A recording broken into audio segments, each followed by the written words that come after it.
Hi, everybody. We are here tonight for Chapter 20, our season finale of Season 2 of Sanguine Dominion, our Vampire the Masquerade Chronicle, starring the wonderful individuals that surround me. It's off of the back of a fairly noisy cat. Get. God. She'll be back in about 10.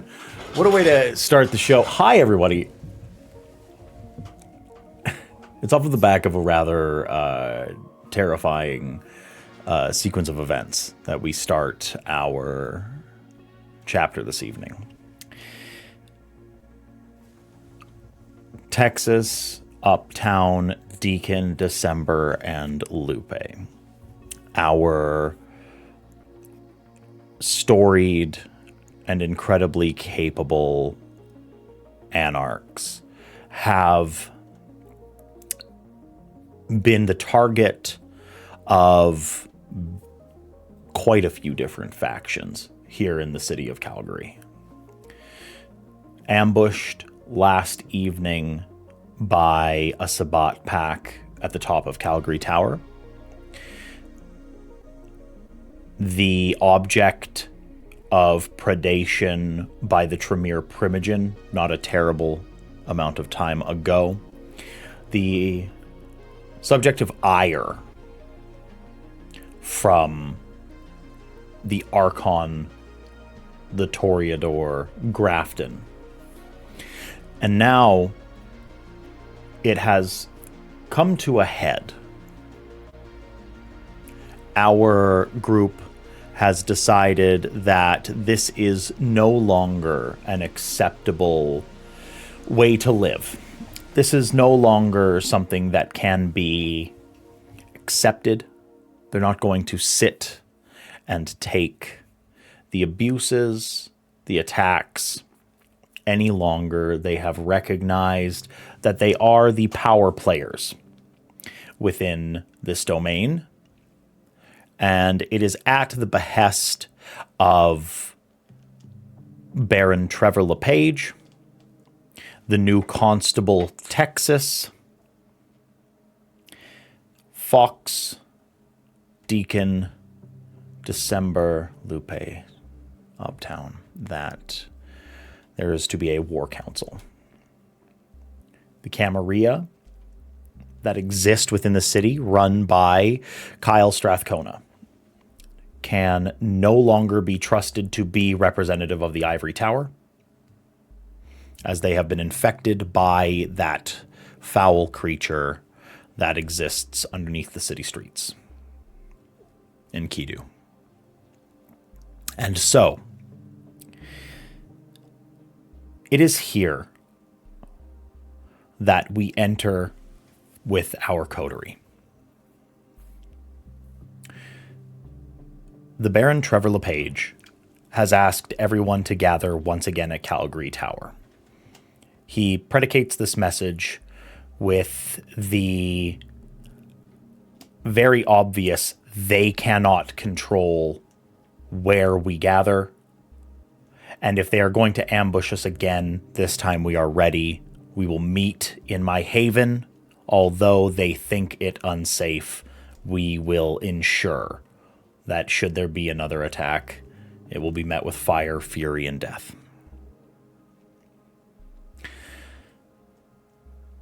As you all arrive, the Baron has simply asked that you be on time, and besides that, no further instructions.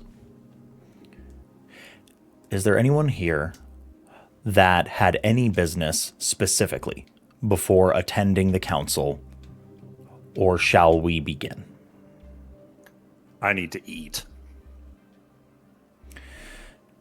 Then if you want to hand wave it, that's fine. I can just roll a hunting roll. We can definitely do a hunting roll for that. think it's the first time I've had to do one. If there are complications, we will handle it. Yeah. Solve. Yeah, eating is a good idea, actually. Yeah, because I still do have 2 aggravated damage. If well. anyone would like to make a feeding test before the council meeting, please feel free. Nah, I got force fed. Has it been another night since Fox did that? It has. So I'm down to 1 aggravated damage. One On single my hand. aggravated, yes. Yes. It's a rouse check to actively try to heal that, correct? For aggravated, you have to make 3 rouse checks per point of damage.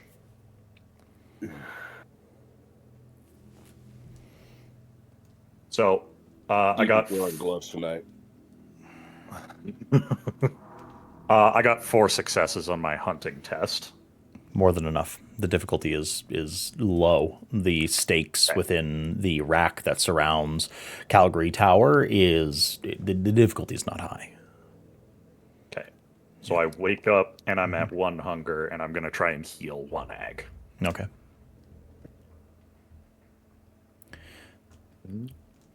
At 2 hunger, but I'm down to 1 ag. And you can only heal 1 per night. Understood. Does anyone else feed? Yeah. Okay. It's charisma persuasion, right, for me? For you, yes. Okay.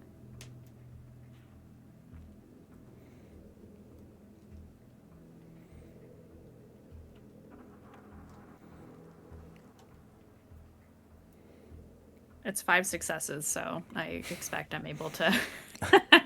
For whatever reason, no one wants to get laid tonight, and nobody, and it was actually 10 successes. No, you're totally fine, and you can go back up to 1 hunger. Perfect. Yes. December.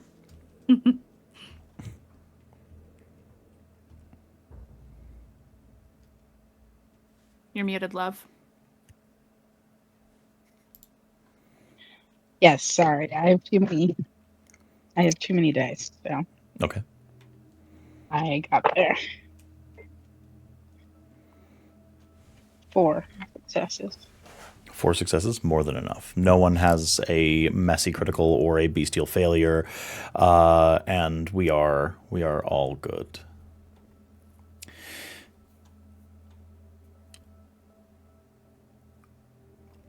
The boardroom of Calgary Tower would be where the majority of our meetings would happen. The Baron has instead decided to have this meeting on the rooftop. It is a cold, blustery, frigid evening. The flame that is atop Calgary Tower has been lit,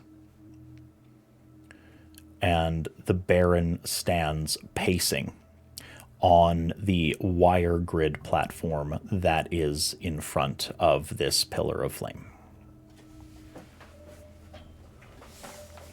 His hands are folded behind his back. Standing in various states across the roof are Longtooth,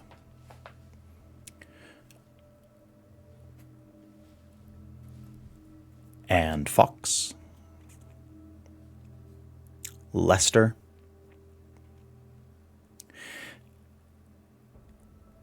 there is another here who you did not expect, one Raton Brie,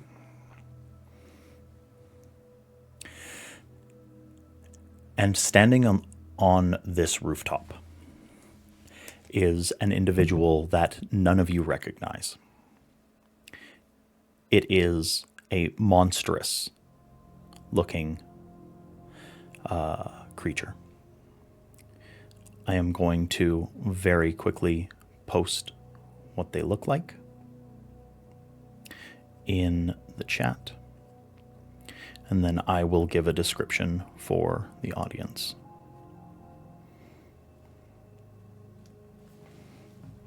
Branching out from this creature's body are limbs of bone and flesh, and hanging from these limbs are heads of individuals that look to be asleep.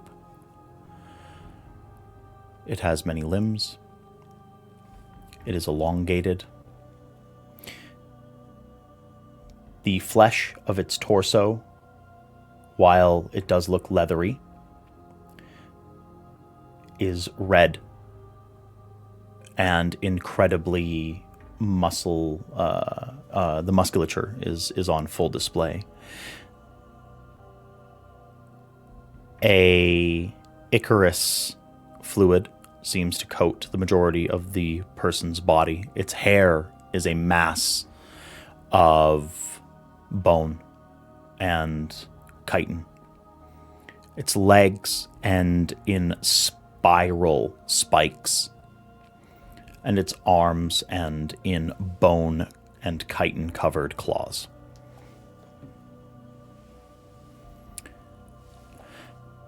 The rest of the individuals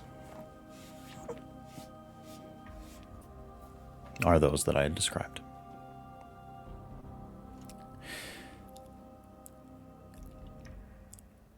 Trevor looks over the majority of his domain, and he nods to each of you, says, "Thank you for coming. I apologize that it has taken me this long to realize the degradation of our domain and the gross negligence that I have shown by not trusting real members of the movement. I attempted to parley with the Ivory Tower. I did my best to keep everyone safe and to kowtow to powers that I thought could be negotiated with.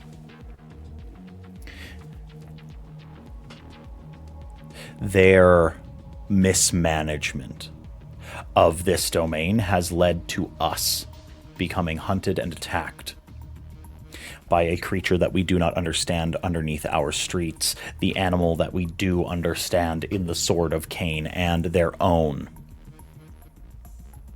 after being seduced by foul, dark powers.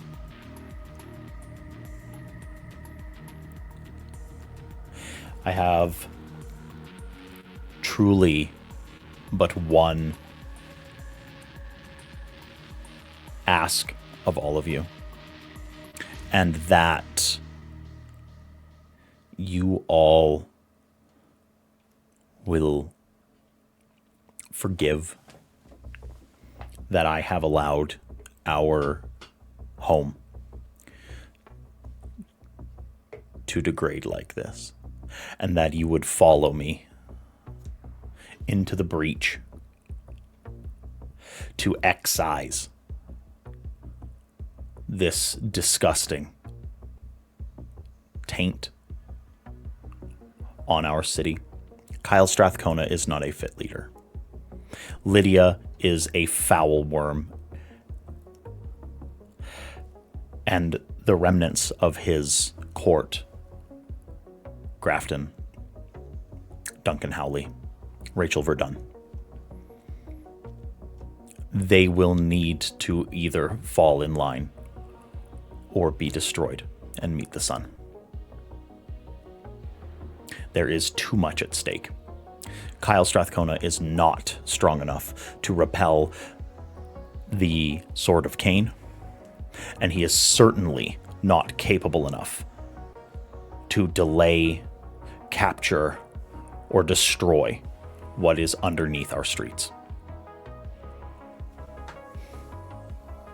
And if we do not act quickly, then we will be fighting a three-fronted conflict.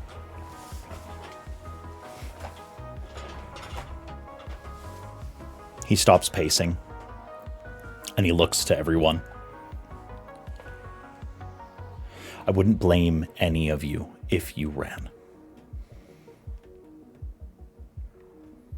No one needs to do this. Not a single one of you owe me or this domain anything. But the Anarch movement is the Anarch movement. We move.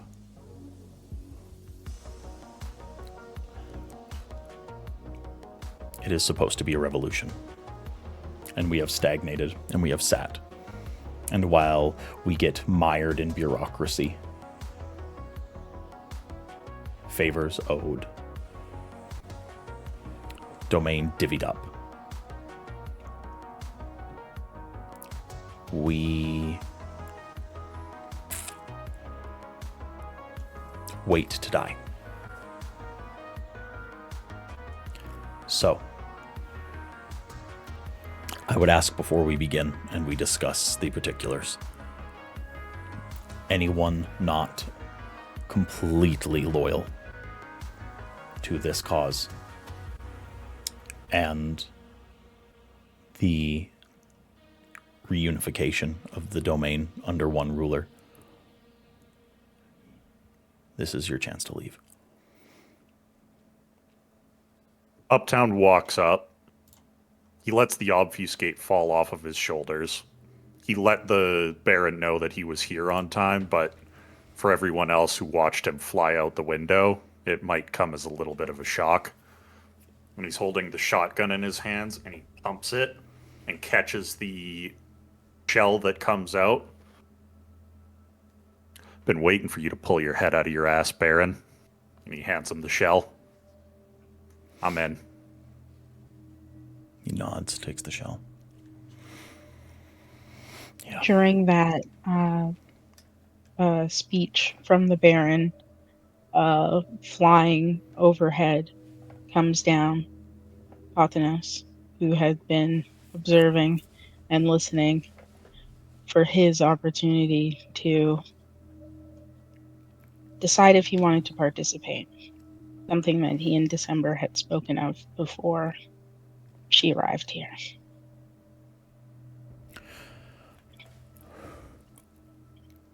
The Baron looks at Pothinos, and all 9.5 gigantic feet of him, and just says, "What?" Don't worry, this is my friend. His name is Pothinos. Good. He escaped the pyramid like I did. He wanted to meet you. I don't know if it was Pothinos? like how you did, but Pothinos steps forward a few feet, and there is a distinct difference in him this evening. He is not clothed in a simple set of leggings or completely unclothed. His body has a very rough-hewn set of armor. It is some sort of iron or steel that coats his top, and his legs are also covered. He has folds coming down on either side, gigantic spiked iron or steel shoulder plates, and on his back is gone the rough sword that he had before. It is an axe that is at least 11, 12 feet tall, taller than he is. He pulls it off of his back, and he looks to the Baron, and he says, "I do not care for your politics. I was made before you and yours existed, and I serve a greater freedom than the petty laws that you wrote for yourself. But this particular night, you serve a cause good and just enough to have my axe. But it does come with a cost, and it is one of a promise. If you betray the ones who give you fealty, I will kill you myself. No gods, no masters, and no kings. This is democracy. Or you have failed. Trevor pales. A bloodless, cold, vampiric individual looks as if he has stared death in the face.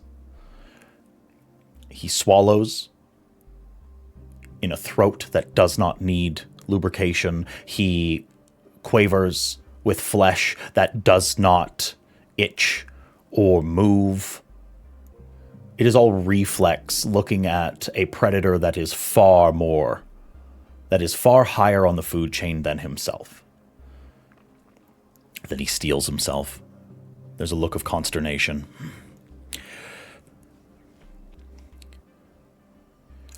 I promise to you and yours that I will fall in battle and die ash on the wind before I betray the oath to take back this city and put it back into the hands of those who would not bend the knee to an authoritarian oppressor. Pothinos says, I don't need your words. Prove yourself.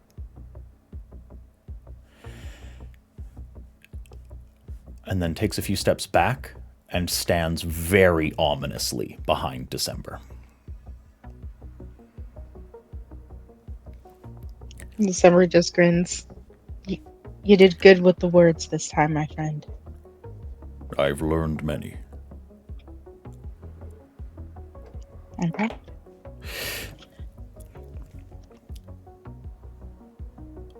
On that note, I agree with Pothinos. This is a situation that needs to be handled. If you fuck it up, there will be a reckoning. But I somehow don't think you will. My apologies. I didn't think I had a sword over my head other than my own sense of justice, as well as the literal sword of Cain and the creature underneath the streets. The extra incentive is, although unsettling, not unwelcome. I can appreciate, and his eyes like dart back and forth upon the nose. I can appreciate a creature of virtue. I really can. And that's not just for you. Don't worry. All right. She smirks at Deacon. Do any of you have anything to say? Is there anything that you want to speak before before I lay out the plan? I think at this stage, Lupe would kind of nudge Liam because she brought him with, given that he has resources that can be useful. He looks over to you. He looks over to Trevor. Yeah, I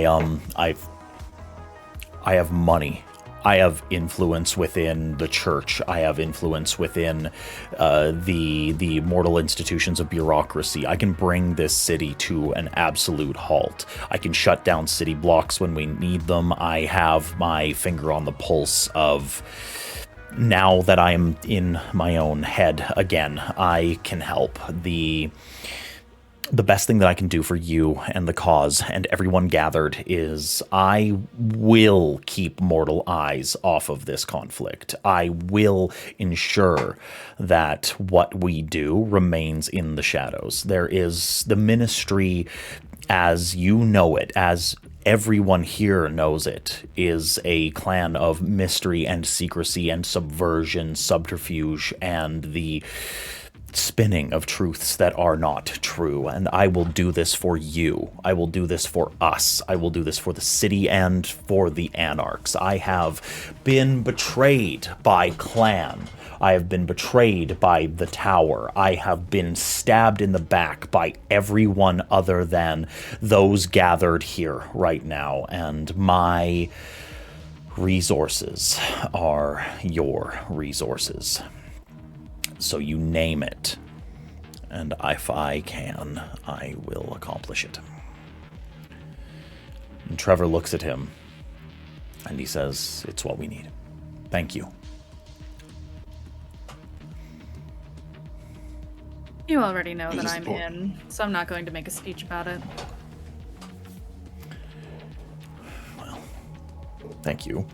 Anyway, not everyone needs to monologue, I suppose. Texas?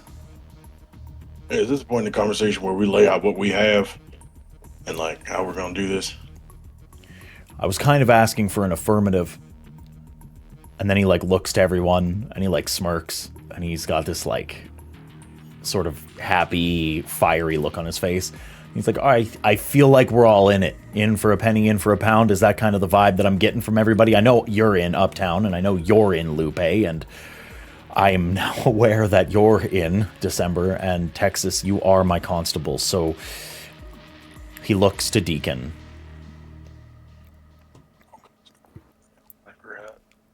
Oh, you accepted the job.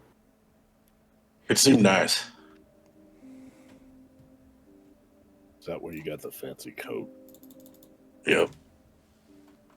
Bought it myself. You bought it? Mm-hmm. I did some shopping for things, and I picked this up on the way. I circle around Texas. My hands are behind my back. You can tell that Deacon's holding something behind his back. All right. And he hands you a big hat box. Complete the ensemble. Grabs it, opens it up, and like big toothy grin. This is fucking. I'm I gonna guess put we're it in meeting the chat. stereotype.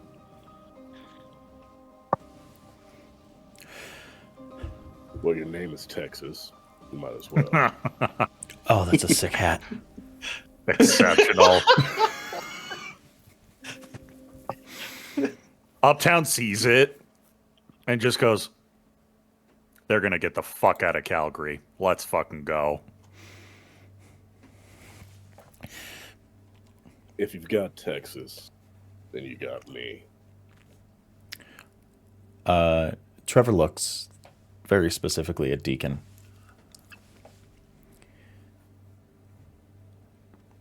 I don't want you because Texas is here.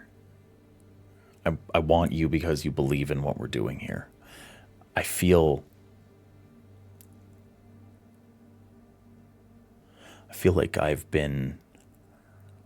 No, I know that I've been negligent, that I haven't given you the time of day. I met with your sire. How'd that go? She told me some things that I needed to hear. Yeah, she's good about that. She also told me that you're from the line of Hardestat.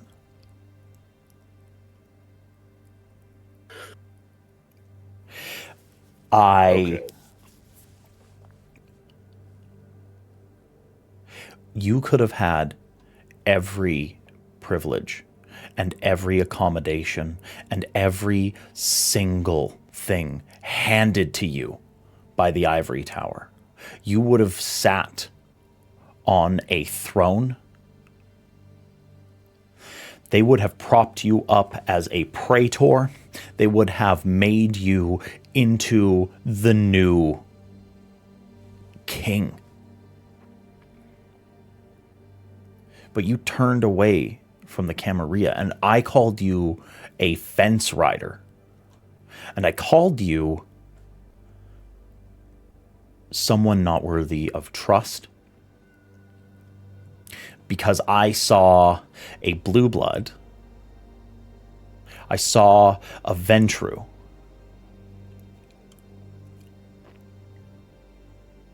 I saw a man that I was jealous of, because you've done more in 10 years than I have in 50. And so, truly, I apologize. And I want you to know that what you do and who you are is respected here.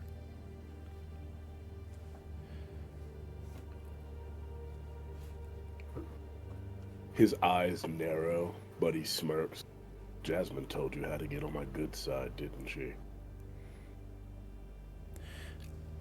Jasmine told me that you escaped. I'm kidding, man. I'm on your side because twice now, that bitch Grafton is fucked with me. She's also on my sire's shit list. And there's a whole bunch of fuckery that can be tied directly to the fuck-ups of Kyle Strathcona. So, I don't side with incompetence. And in 500 years, he has been incompetent. And worse so,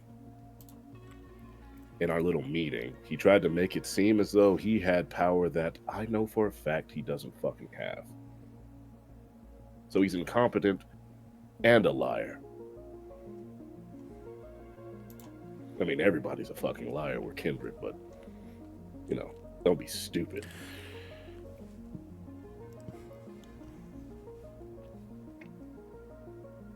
I can accept that. Okay. Well,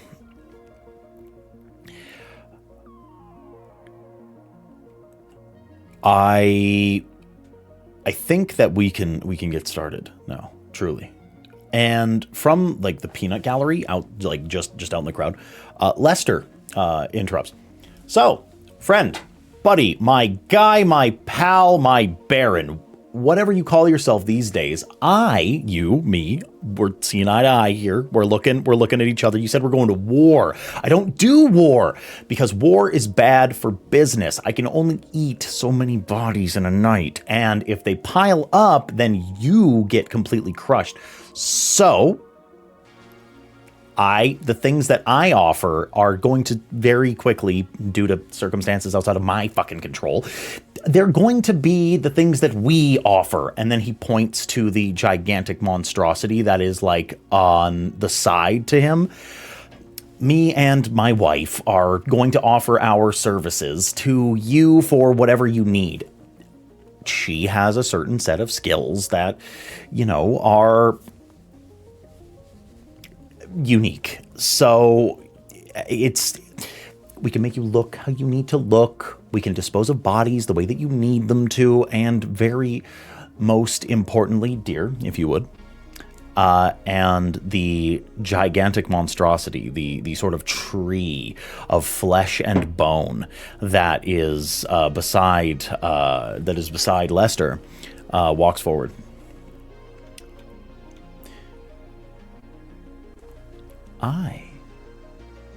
And then you hear, I. coming from the heads that are like hanging from the branches on this bone construction. I think that I have found a cure for this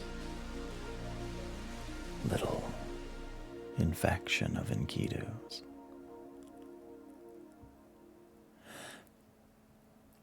The flesh, and your flesh. It is pliable,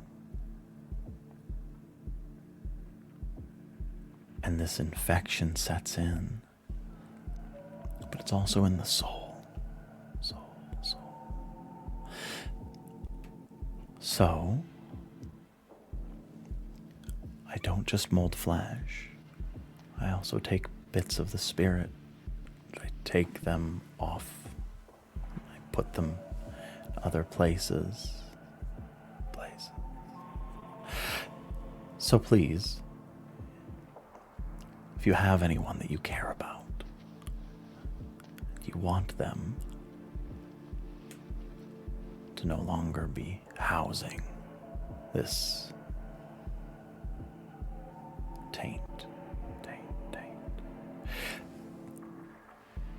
then bring them to me and my beloved, and we will either dispose of them or we will cure them. Then Lester pipes up, "That's right. My wife is super smart and she's really talented and she figured this all out on her own. I didn't even need to, I didn't help her at all. She's literally smarter than me. I am just a gourmand. I'm a chef. I love to eat, and she has somehow pulled pieces off of people's souls. You know how crazy that is? I think that's crazy. You think that's crazy, and I know you think that's crazy. So I'm going to give you my address. My actual home address, because I think it's the only gosh dang safe spot in this entire city. So you can bring people there. You can drop them off. I have a spot,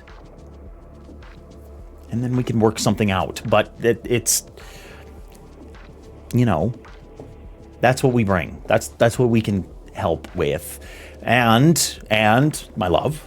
And I can teach others how. Uptown's eyebrows go up, and he walks up to her, and he holds his hand up, and it starts rippling. And he's like, "Oh, you do this too." Something of the sort. And she like tilts down that head that is like held up above and just tilts it down towards you. Yeah. So you dabble. I figured it out, yeah. All right. I doubt that you treat it as an art.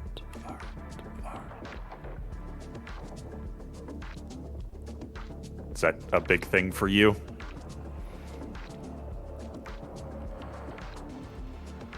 How many people do you think believe that flesh becoming clay in the hands of a practitioner should be treated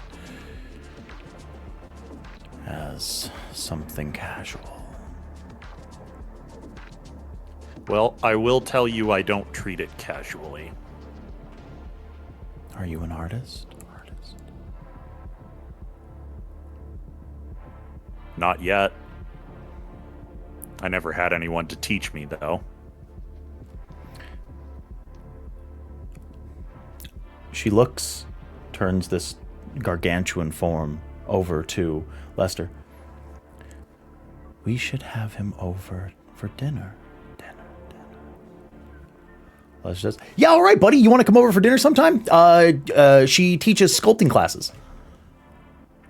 Exceptional. Lupe looks so jealous. honestly, like legit, like Texas is standing there and he, under his breath goes, "That's fucking hot," and then like looks at December real quick, and then goes, "It's cold up here." She's just nodding along with you, like, yeah, I agree. I am We're on the same staring. page. Okay, good. If Texas is looking forward, you definitely just feel me looking directly at you from the side. You're still fucking young. Trust me. Get around a couple times. Uptown will say, this is going to be new for everybody on this roof, but I did just figure out how to do it to other people too, not just me. So that's also on the table, Baron. The Baron nods. Okay, yeah, I'm going to give you all my pitch here in just a minute, and then we can go ahead with how we all would like to contribute. I think that's probably for the best. Lester looks to Uptown. I don't think we met. I'm Lester the Digester, and No this right fucking here. way. Yes, fucking way. Lupe's told me all about you, big fan. Gotta say. I'm good at what I do. Thank you. I didn't know I had fans, but this is my wife, Tatiana. Tatiana, pleased to meet you. I shake Lester's hand first because he's doing it. He's talking to me right now. Yeah. And then I turn and I offer a hand for Tatiana to shake. Yeah, her gigantic clawed form just comes up and over, and she offers like one finger that's about the whole length of your hand. And she just says, "It's a pleasure.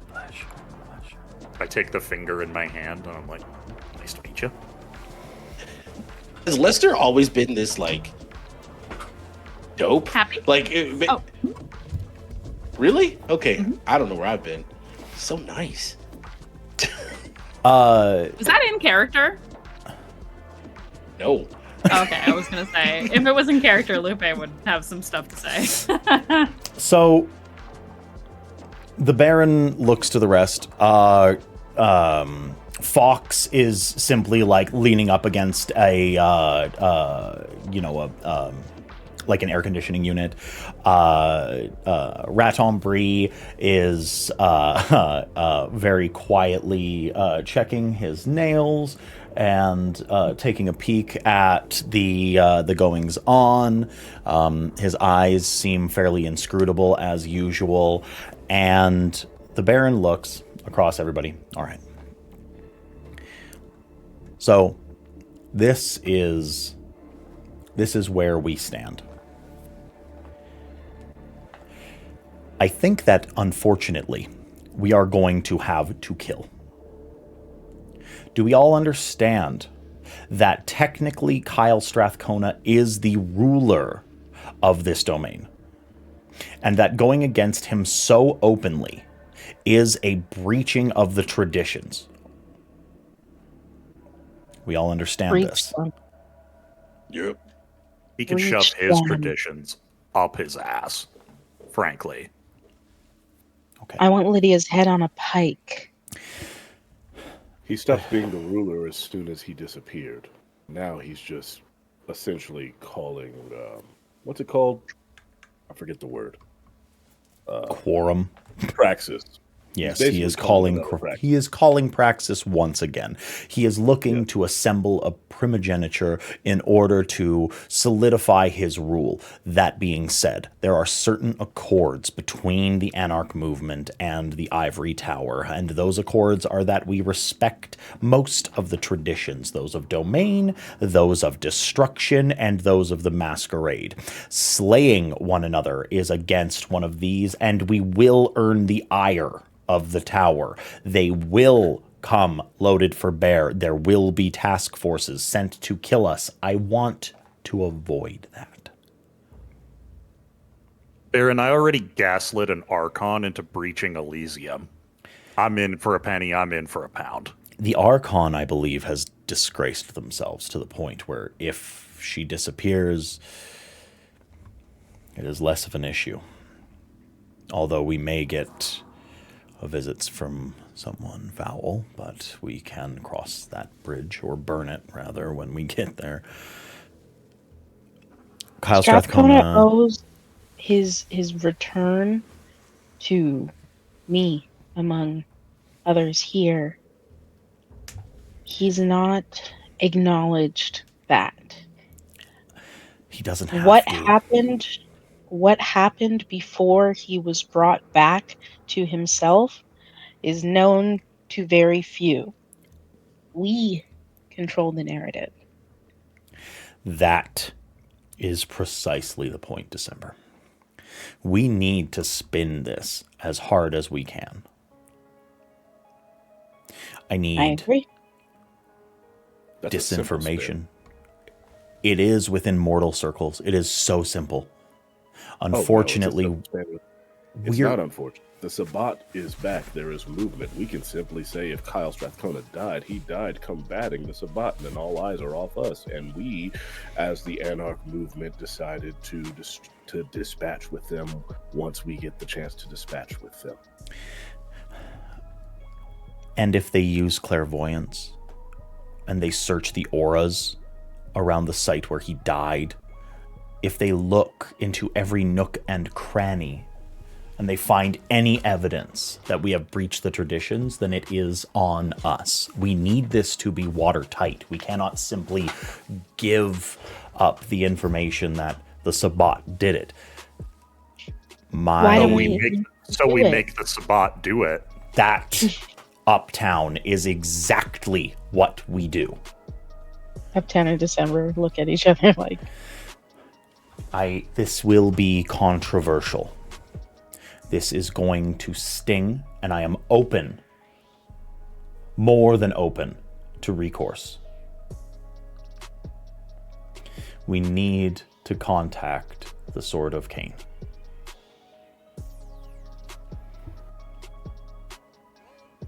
Is there any way to just manipulate them? Also, they might be a bit miffed. I kind of killed one of their number the other night. If they stopped working with everyone that killed one of their number, they would never work with anyone. But I was. it would have been a lot easier if we had the way in I was trying to suggest, but you threw her out a window. Oh, her? Well, how do you Yes. think I got down? So Lupe taught me Protean, the one where you fall really slowly. And on the way down, I managed to catch her. I don't know why I did it at the time. I spent all that fucking time kicking myself. Do you know her, December? Oh yeah, I know her. She and I go way back. Oh. Well, she's alive. You're welcome, I guess. Yeah, thank you. So Maybe she'll survive this if she helps. I have a question. Do we think that we can simply manipulate them into slaying Strathcona? Do we think they are capable enough to do it? He is sturdy. He is powerful. We took on 4 of them. 5, technically. I don't know. Did we ever figure out who they were there for? This is Daryl asking. No, there was actually no. They gave you no information. They were clearly there to kill everyone, but who specifically it was there for, never revealed. I think it was Strathcona. Through whatever clues that were given, the wording given, am I able to extrapolate at least a list of who they may have been looking for? Like, not exactly who, but like narrow it down as to who possibly they were there for. I would definitely take a We'll go a wits. No, I think that's a wits and investigation. I know this isn't a specific investigation, but like you've studied the domain long enough for this to be more of an investigation. I'll roll it with Deacon, or I can help him. I would say I'd say a dice? help. I would say definitely a help Okay. for the extra dice. Yeah, there's definitely some input that that Uptown would be able to give. Yes, Yeah, how many dice would that be for the help? one. Just one?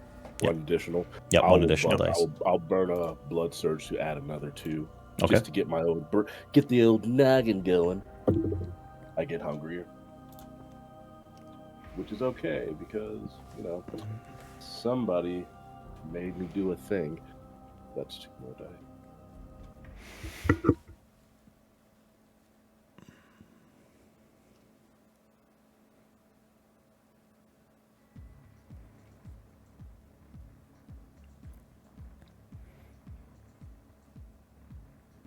I'm gonna burn a willpower Okay.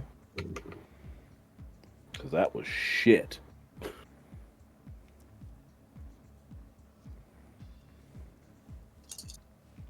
I'm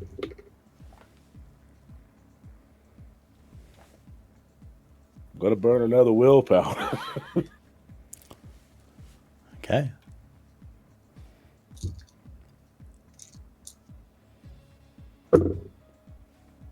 Okay, this is better. That comes to 1, 2, 3, 4, 5, 6 successes. 6 successes on 2 burnt willpower and 3 extra dice is diabolical work. But we'll, regardless, Deacon is an incredibly astute individual, aware, sharpened senses, I forgot to roll a die for the an investigative mind. You can recognize tactics. You can recognize assault plans. You've repelled more than a few yourself. They weren't there for Uptown. It wouldn't make any sense. They don't know him. There's no way they could know him. If they did, they wouldn't plan an assault around him. He's alone enough. They'd get him on his own. They weren't there for Texas. Texas doesn't have enough clout. Isn't dangerous enough on his own.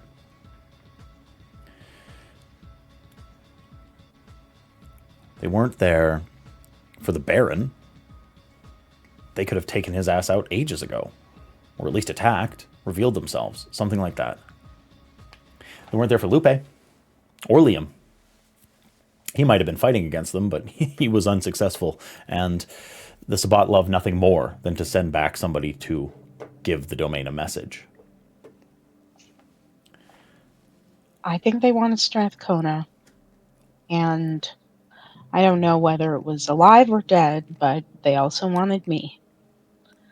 Pothanos helped me out with the tale that I got from one of these combatants being told to flee in the middle of battle, but that was well taken care of.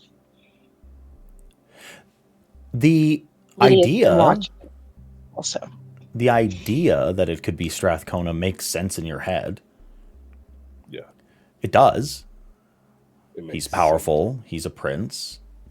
The diablerie would be enticing. How did they know? How did they know he was back? Who Uptown knew? Uptown says the words out loud. Didn't Strathcona turn from the Sabbat? Yes. By the way, Deacon has gone into a he's doing this. He's gone into a squat while he's thinking. When December is speaking, he does not even he doesn't respond to her. He does respond when Uptown actually gives something of note. In his mind. Yeah. The only 2 people that you can think of that they would want were either Lydia or Strathcona. At that, he stands up. And He looks they're bound to one another, by the way. He looks directly at December. They only wanted you because Alexis wanted you. That's why 2 of them were looking at you. She was trying to do a spell to track you when you went invisible. Yes, I know, because she showed up at the shop because she found out you were tailing her, and rather than leaving town like they planned, they decided instead they would get involved in our business because you don't know how to keep a low profile. I wasn't tailing her. I assigned someone to do it. Well, they weren't very good at their job. It was either Lydia or Strathcona that they were after. Lydia's bound to him by blood willingly of her own accord. Wait a minute. Did Lydia sell out that meeting before she... Yes. Baron's like, holy fuck. On the way out, I took a moment to read what had happened there recently, and Lydia has been a lying bitch for a while, placating you and letting you think that everything was fine when she was in cahoots with the situation. Lydia Sabat.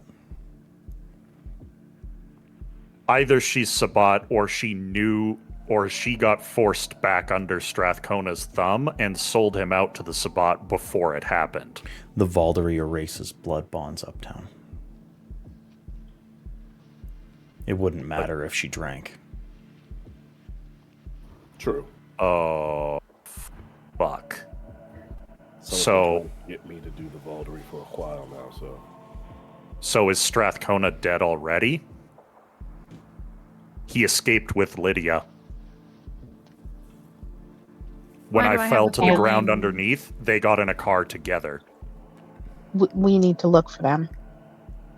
Yeah, quickly. Like yesterday. I'm ready when you are. Oh, we should have fucking followed him. We were too fucked up. We were too fucked up. We couldn't have done it. We can There was follow nothing now. I could do. We can find out where at least they went. That would I be can You know go that- look. Do you know that ritual, December? The one that follows people? Yes. Okay. Did you do it on Lydia? Yes. Okay. Okay. I'll do it from downstairs when we're ready for movement. Or I'll do it now and we can follow when we're ready for movement. I think at this point, Lupe kind of looks to Trevor and says, well, really to everyone, but mostly looks towards Trevor. Why would we only have the Sabat focus on the prince when the tower can topple itself as well? Get him from two sides. Treachery, insanity. It will make it very hard for the Camarilla to investigate later on if multiple forces are going after him that aren't us. If one fails, the other succeeds. That could have merit. Wider net, more fish. Who do we bring from the Camarilla to attack Strathcona? Well, that's... No. Lupe looks at Bree. Raton Bree looks over. Well, I suppose that would be me, wouldn't it? I would hope so after how helpful I was to you during Elysium. I don't owe you anything, Witch.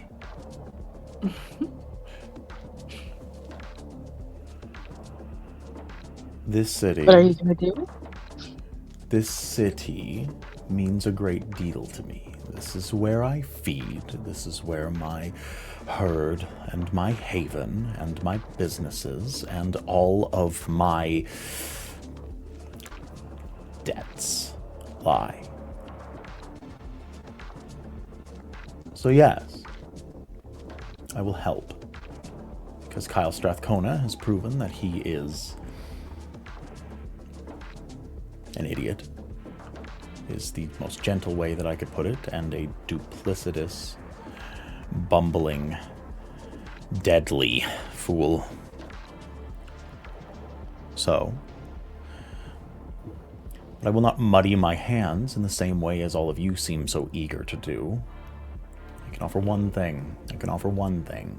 And that is it, because I need deniability. When it comes to all of these horrible, horrible things that you plan to do to my beloved ivory tower.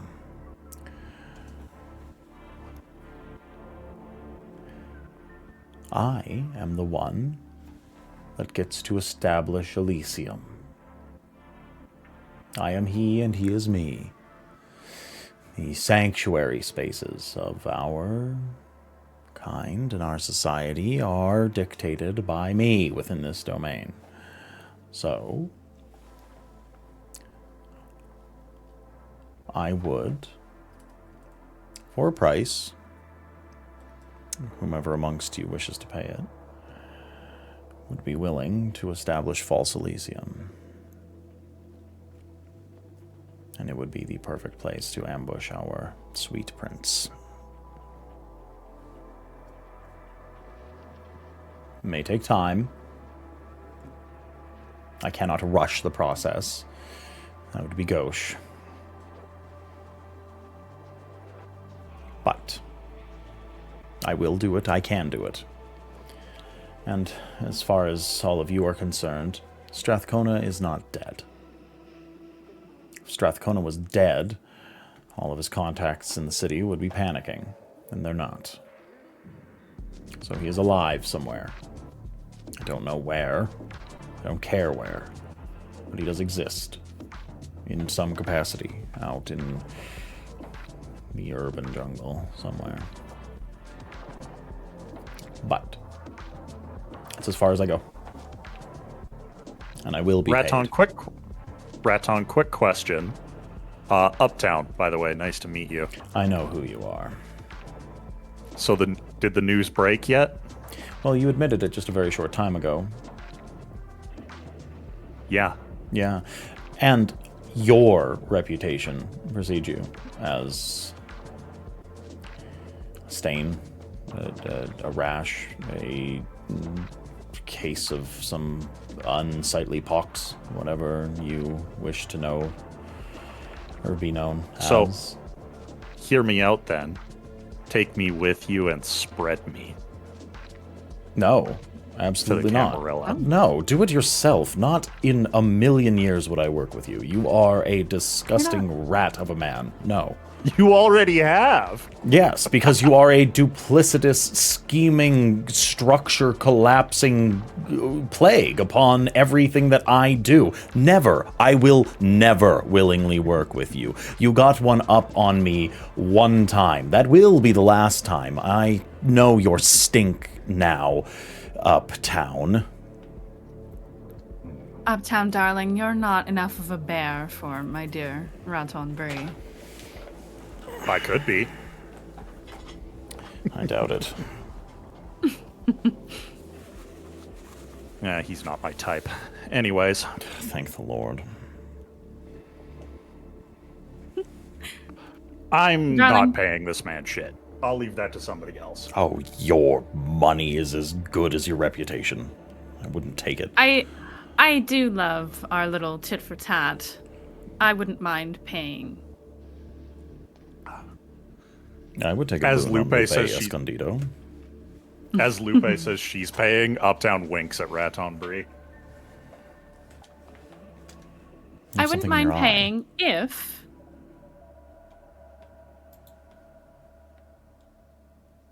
Don't roll your eyes at me, darling. Have you heard from Rachel recently, or do I need to go look for her myself? Oh, Rachel has been MIA. I believe she's trying to hide and let all of this blow over. She's probably out at her ranch, making nice with the cows or whatever she does. I will contact her myself then. That would be best. I believe she's blocked my number. That would not surprise me. Well, she still uses a flip phone. I don't know how she contacts anyone. I've been teaching her to this is off topic. We can talk about it later. Right. Fine. I will pay. What do you want in exchange for this service of yours? I'm putting my entire reputation, my name, and my holdings within this domain on the line. This is a debt of blood, and I will not be undersold.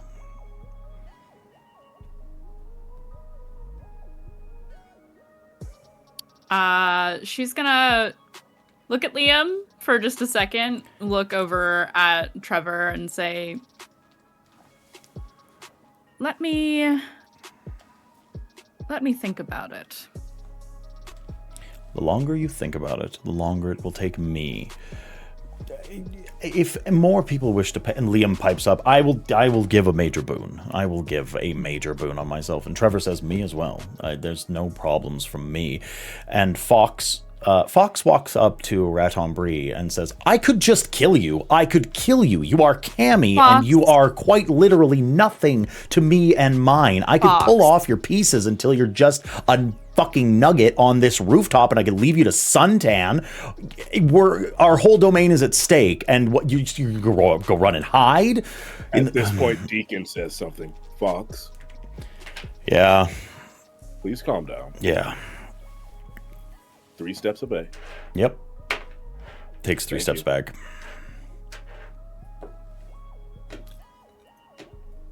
I mean Price of doing. He looks at them and says, "Price of doing business." It's war. I don't charge taxes. I know. There's no fees. Not everything is blood and guts. It could be. It so could be. I could pull him apart. And that's how the I look at Fox. I make eye contact with Fox, and I'm like, I'm with you, honestly. That doesn't feel good, but thanks. You're welcome. Yeah, okay. Fox backs down. Raton Brie, completely unfazed. Is the offering amenable to you, my dear? I'll take it, yes, I suppose. I would prefer it to be something more substantial, but yes. I'll take the 3 major favors from you, from the Baron, and from Liam? Was it? Yes. Okay. I thought you went missing and were dead. Liam just smirks. I'm not. The rumors of his demise are greatly exaggerated, as they say. Yes. So, Lester turns to his wife. Should we go? Are we gonna? I feel pretty accomplished here. Oh, I look at Lester and Tatiana. Oh no, not Tatiana. The Longtooth. Yeah. I look at Lester and Longtooth, and I go, "Hey, I think I found out where your Primogen sleeps." It's not my Primogen. Duncan is a prickly fella, I gotta say. We've met a couple of times. He's had me do a little bit of work, and he's supposed to have owed me a little. No, he's a piece of shit, and he's under the thumb of this infection thing. Right. I'd rather not get involved, if I'm being completely honest. I've kind of said that's what fair I'm enough, willing Lester. to do, and I'm not. I got a wife. I got a little. No, I get it. I got dogs to take care of. I can't really be. I love that. Yeah, I can't really be I that get involved. Like, I know, like, it's like I'm willing to be a part of, like, the neighborhood watch, but I don't really want to be a cop. You know what I'm saying? No, I get it. Yeah. I look at Longtooth. Yeah, we're gonna kill him, right? Like, that's the plan. Yes. Like, we're definitely gonna go and absolutely. we're gonna like cut him. We're gonna cut him, and then until he doesn't want to be cut no more, and then we're gonna send the pieces home to somebody wherever.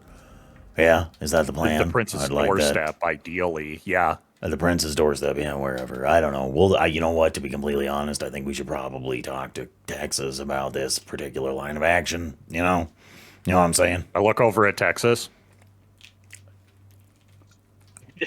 Made cigar. What? Oh, is it my turn? Oh, you guys yeah. were politicking. Oh, no, I found out where Howley sleeps. So do you want to go there and shove something really large somewhere really uncomfortable? Sure. Yeah, all right. Yeah, we're gonna do bad things to that guy. I want to make him shit bad. He's a real he's a real piece of shit. No, seriously. I've had a couple of run-ins with old fucking Howley, and he's always like, "You're just a worm," and blah blah blah. He doesn't give a shit about Clan, and we give a shit about Clan. So, you know. Speaking about that, how, because there's been a lot of plans of like deception and intrigue and manipulation and conversation, blah, blah, blah, blah, blah, blah. So, how messy should this not be? Trevor thinks for a second. You know, I've thought about it. This is probably the biggest point of contention for me because I would really like for this to just get messy. It would be so fast. We're so much stronger than them, but I think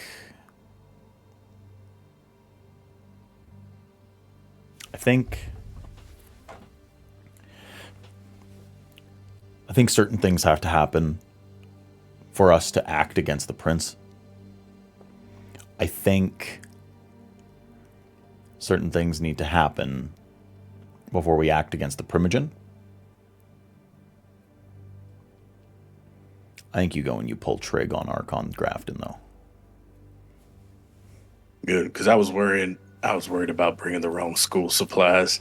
And he turns, he comes back, and he tosses a bag in front of him. It's a 1000 Delta bag, and he's like, "I brought goodies." I think I need to be there for Grafton. What does it smell like? What does the bag smell like? Yeah. It smells like 55 kilos of C4. That's what it smells like. Uptown visibly takes a step back. He's like, Jesus fucking Christ, Texas. Oh, that's what you needed the statue for. I have it, by the way. Thank you. I appreciate it. And there's 3 more bags of that because, we got multiple targets. I hope you make this look like a gas leak, whatever the hell you're doing. Liam pipes up.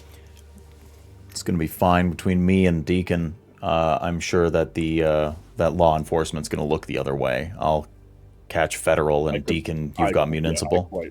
I quite literally control the law. That's really what I thought. So you'll make sure no local law enforcement comes in, and I'll keep federal off our asses. We'll do it that way. I think we have the tools, guys. I really do. I do. And make sure there's as little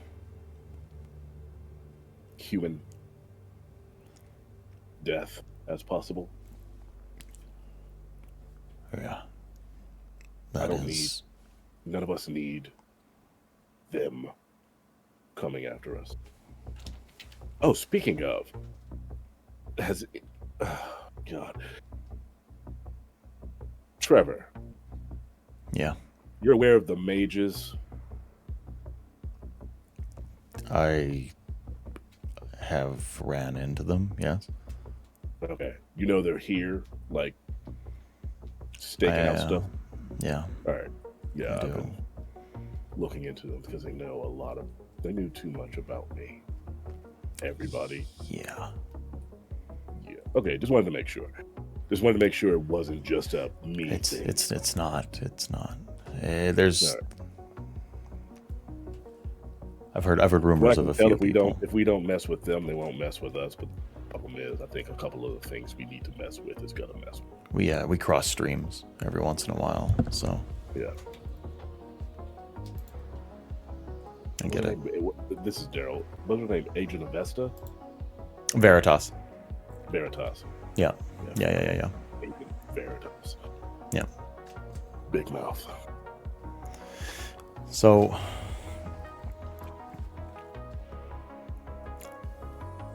let's really put a bow on this whole situation. We all do everything we can over the next few weeks to incite the Sabbat, get in contact with them. Please, someone. If not, then I will set up a meeting with them and we can talk. As unfortunate So as we're that not going to is, follow Lydia? I think we follow Lydia. But regardless of Lydia's loyalties, I don't think we can act against Strathcona, and Lydia, as far as the Camarilla are concerned right now, is one of theirs and falls under the traditions. She is considered accepted.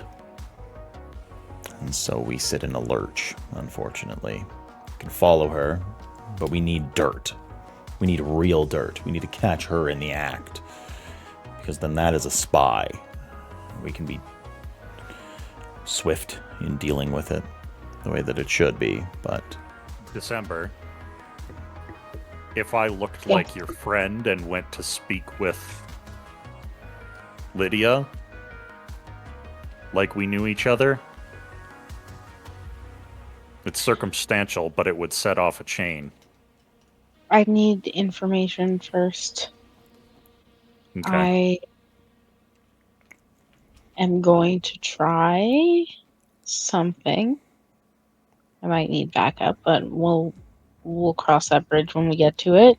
But if I can get you foundational information, then that might work. Also, Okay. I know there's not many of us in the city, but with the station I hold within the Ventru, I think I can get a bit more information through those meetings as well. What kind of information? Anything we can have over her. Okay. At the very least, I can probably get in contact with her sire. As I told her to her face, she's not the most important Ventru. Okay. So, if I speak up, Yeah. given my lineage, Love perhaps that. he will be willing to deal. Yeah. Hell yeah. I really did. We really did pick the right domain to get this done. Okay. So, the way it stands,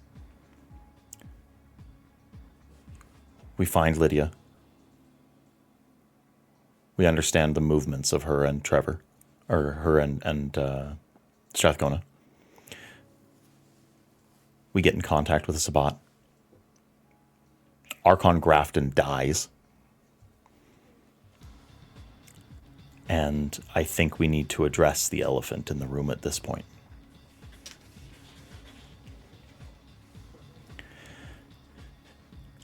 Enkidu.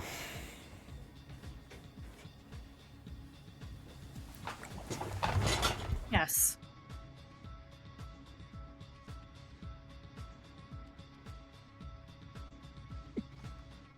Right, what? You know, I've never realized that the Baron had such an affinity for cats.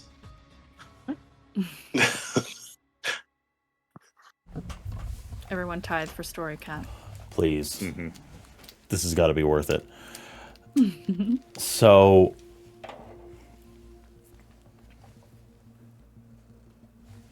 I think we're all on different pages when it comes to Enkidu, and I would like to get on the same one. I can help with that. I know his Unless name. you have... I know that he's what is causing this horrifying infection in the city.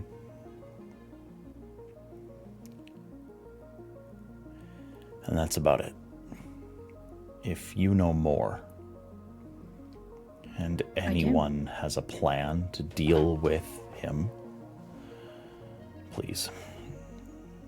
Lupe looks like the cat that caught the canary in this moment because she absolutely does have the answers for this. And December's looking at Lupe, like, with a smirk on her face. I've been doing some research, and it proved fruitful. Okay. Enkidu, for those of you who care to know about the lineage, is a child of Gangrel. That is important because it is known that at least part of his body is being held in that house in the cul-de-sac. And the rest is all of those monstrous tentacles we've been seeing. There is a way to get him to destroy himself. He houses beasts of great power within his body. If I can connect with the beasts, which I am confident that I can, we can tear him apart. There is a downside, however. Doing so will solve our Enkidu problem, but then there will be beasts to contend with. Ones powerful enough to destroy one such as Enkidu.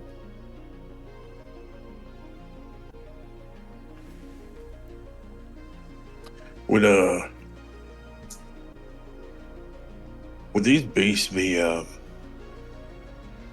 more powerful than, I don't know, like our buddy Oberon?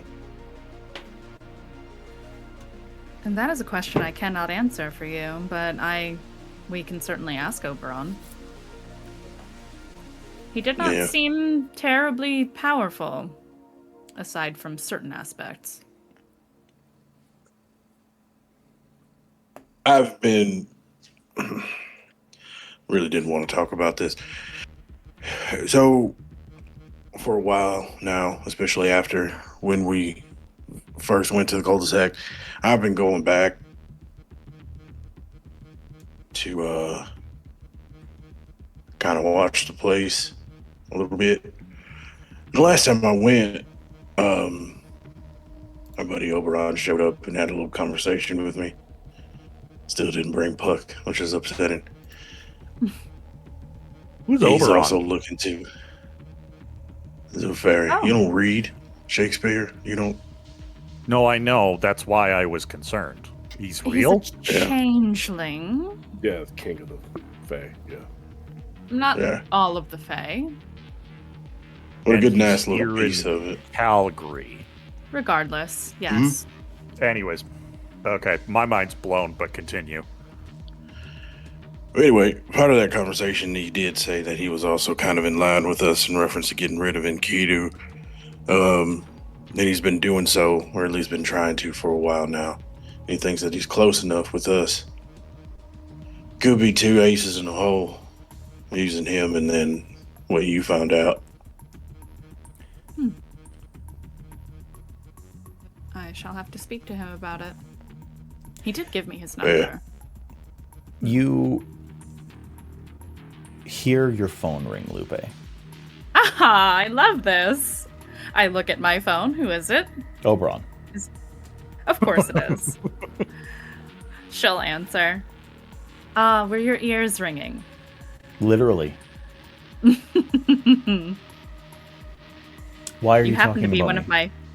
You're one of my favorite subjects of late. Okay. We need yeah. to talk about Enkidu. Right. A very faintly glowing golden archway appears on the rooftop, and Oberon steps through it. Hey, Good evening. good evening. She's practically bouncing because she's excited to see him. Hello. Yeah. It's good to see you too. Very impressive magics. It's really not. It's old doors. It's not as impressive as you think. You should teach me sometime. Well, you're dead, so I can't. It's a different sort of magic, darling. You can't dream. Understood. I'm sorry. It's not very often that I feel curses say my name so many times. Oh. We want to destroy Enkidu, and my understanding from what Texas just told me is that you might be close to a solution. Are we safe to talk here? Are we doing this now? Should we talk about it? Yeah, it's fine. Go ahead. Okay. Did you? No, you didn't. Never mind. I'm gonna stop asking. Okay. Enkidu is one of the oldest cursed things that walk this earth right now. It's terrible. It is great, and inside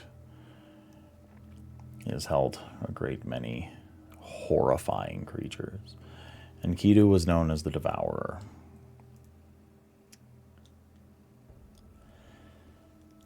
Enkidu devoured beasts that put mortals and your kind in dire circumstances. Typhonic beasts, great amalgam creations that should have never seen the light of day. Enkidu took them into himself in order to keep the world safe. I am afraid, after so many years, it has driven him mad. From his writings, it certainly has.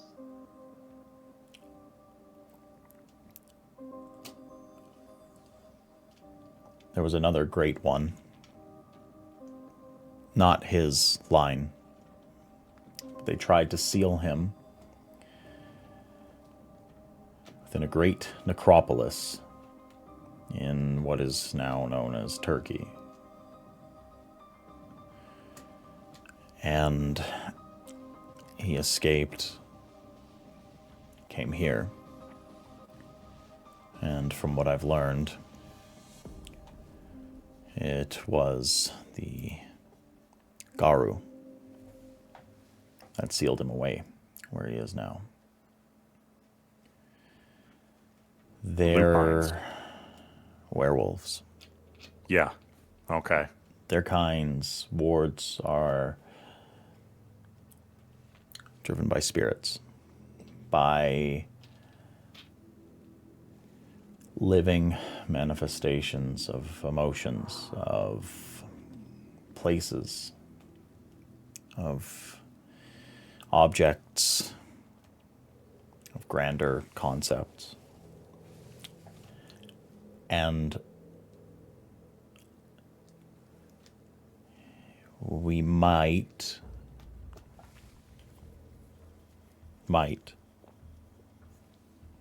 be able to parlay with this thing that has sealed away Enkidu. Seal is weakening. It is a seal of nature, of the world. It is a wholesome thing. A wild spirit. It was never meant to remain static in one place, doing one thing, but it is incredibly effective at what it does. So we could perhaps get it to let it go. Let go of just Enkidu. Let go of just the creatures inside. And then we can talk to whatever comes out. This is going to be a lengthy process. I am going to need certain things. Specific things. Magic things. Like what? I'm going to need Enkidu's blood. How much? Enough to fill a body. I am going to need a vessel that I can name. And I will need, very likely, a lupine that can speak with spirits. While Oberon is talking, Deacon's been on the phone, like kind of stepped to the side. He has not hidden the fact he was on the phone, but he's very much, he turns around and goes, oh, hold on. And he puts it on pause. I may know somebody that can get in contact with the lupines. So Okay. I'll look into that. Okay. And then he turns right back around and goes back into his conversation. Fascinating, man. And the most pressing thing that we are going to need is the location.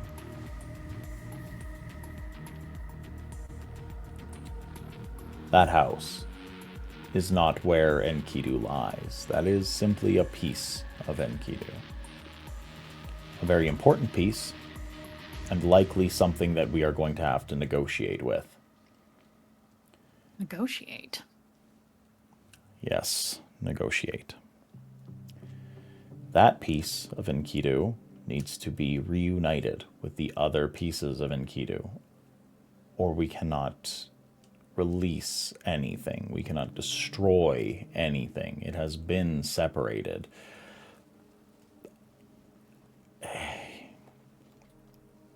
Enkidu needs control back. Enkidu needs... He needs himself. He needs all the pieces of himself. And right now, he's separated. It's a monumental undertaking to have put such a powerful thing in such a state. Separated his body and his mind.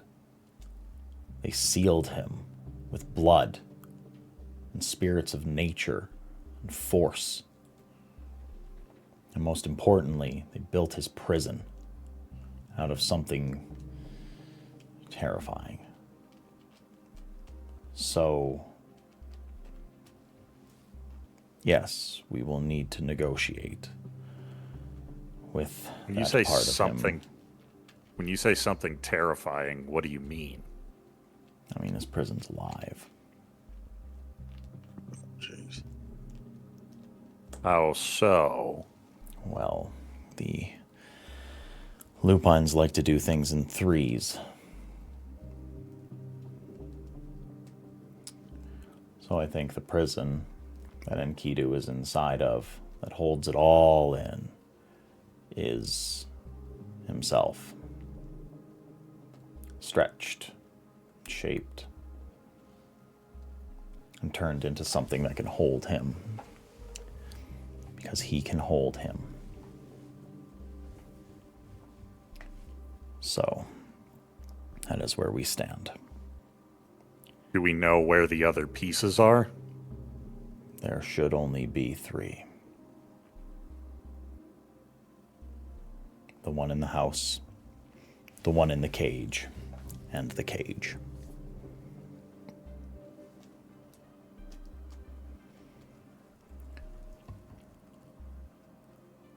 Do you know where the other 2 pieces are? I think it's dangerous to know where they are before we're ready to go there. I think the less people that know, the better, if I am so honest. Yes, I do know. But it cannot be taken from me. The name of that place has been changed by me. People will not find this place. They will not happen upon it. It has to be folks that know that it is there first and knew its location. No one will stumble upon it. It is a ward that changelings can put on things that mystify and fugue the mind. So it should be safe, unless there are others, which I am very sure that there are within the city that know of Enkidu's prison.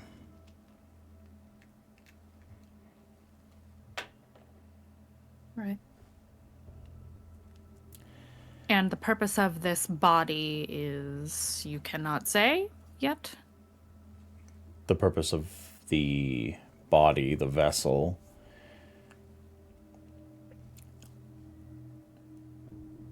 we are going to need to sacrifice something to the Umbra.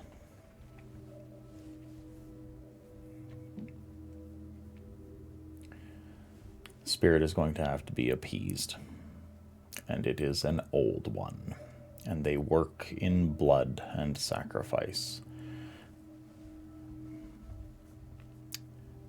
Blood was used to seal it, and it will need to be used to unseal it.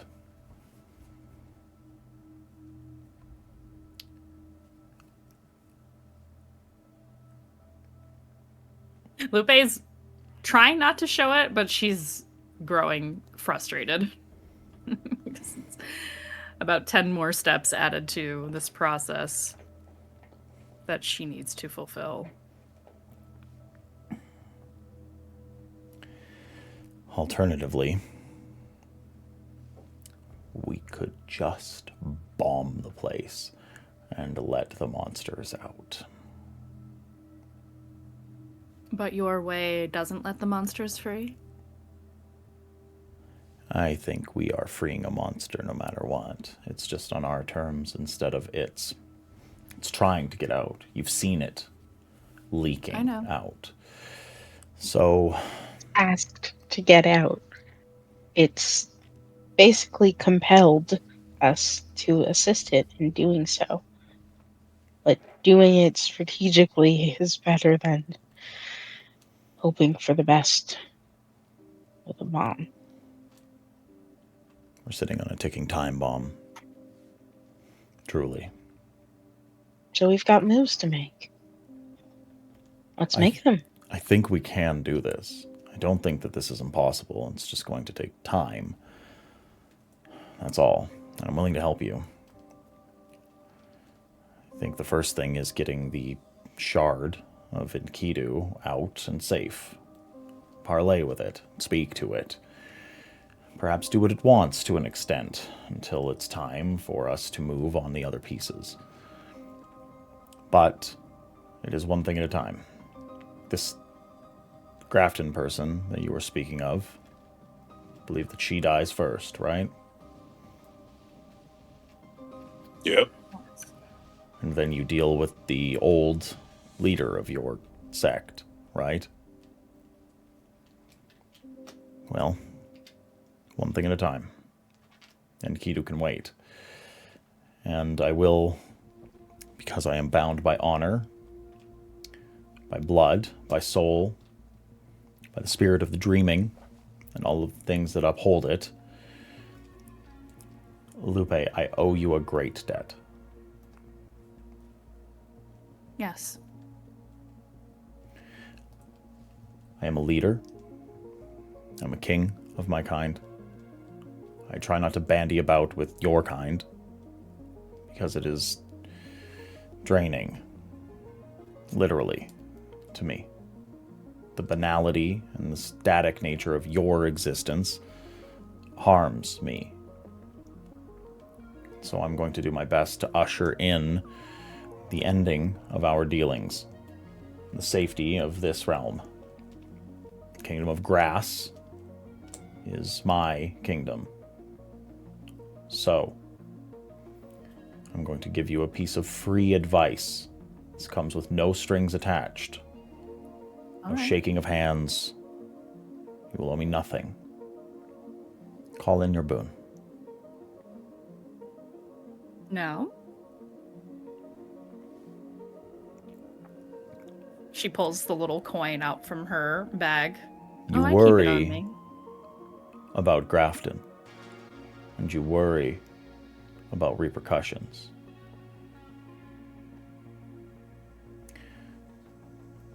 Call that boon. I will erase her name. She can rename herself. After a time, she can reestablish herself and find connections.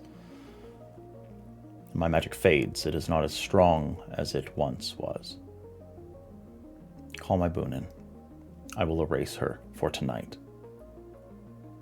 Kill her now, and she will be forgotten, truly. Erased from memory. Good. All right, then.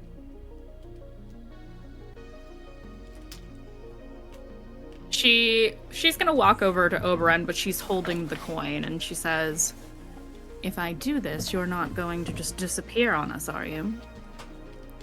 You are beholden to tell me the truth." Oberon has, for the entire time that you've known him, the few interactions that you've had, he looks like a very regular Caucasian wayfish individual. bordering on like Scandinavian descent, very blonde-haired, idealized sort of a fey twink, so to speak, in vibes. The clothing that he wears is very raver or party aesthetic. You know, he always looks like he's ready for a party to pop off. From his head radiates a crown, suddenly. And he stands before you, and his features sharpen.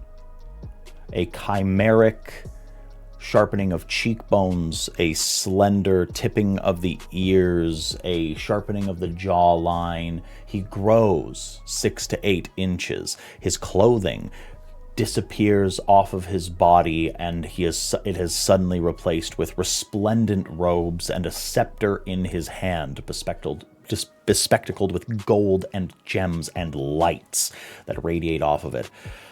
There it is. I have always spoken to you as Oberon, Obi, a creature of this realm. I speak to you now as the king of the kingdom of grass, a representative of my people, the Arcadian she. I, Oberon, give my word that our dealings are done, and I will take the name of Archon Grafton, and I will grind it to dust, and she will not exist in the minds of men or curses or wolves or spirits. Her voice will die on the wind for this night.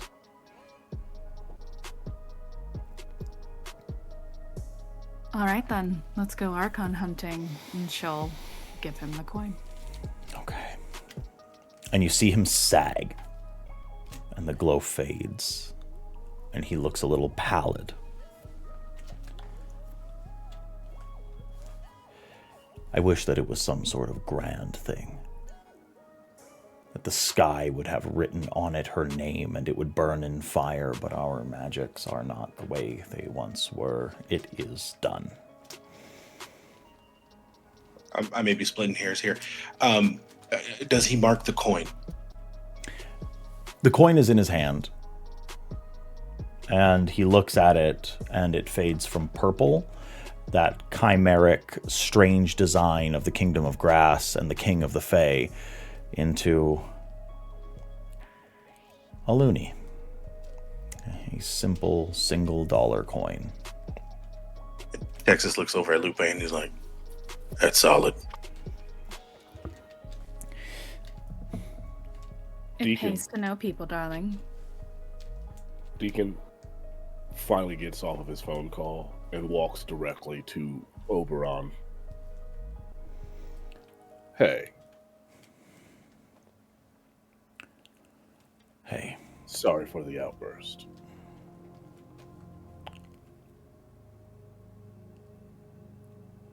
I was not myself at the time.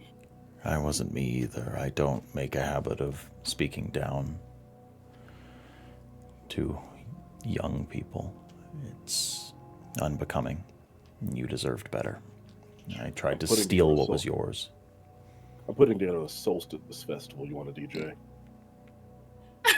He's like, oh my god, yeah, yes, I would like that a lot. I would like anything other than to talk about this right now. Yes, I would love that. I'll be there. Pro bono. Right. Totally pro bono.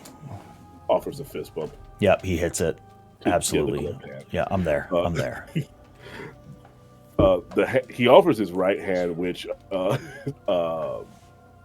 when you read it, I believe, on the right hand it says bow. On that one, on the left hand it says down. Yeah, it does. So yeah. Boo. Boo. Boo this man. Boo this man. Tomato, tomato, tomato. No, that's dope. That's super dope. So it's at this point, Oberon turns around.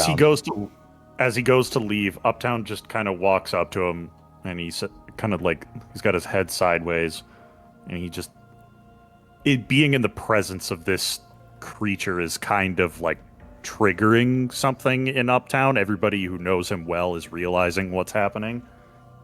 And he just looks at him, And he offers out a hand to shake. And he says, inside you there are 2 horses. The one you led to water and couldn't make it drink, and the dead one you won't stop beating. It's nice to meet you. You're a freaky little man. I get that a lot. He shakes your hand. Mm-hmm. Horses. Horses. Horses. Horses. Okay.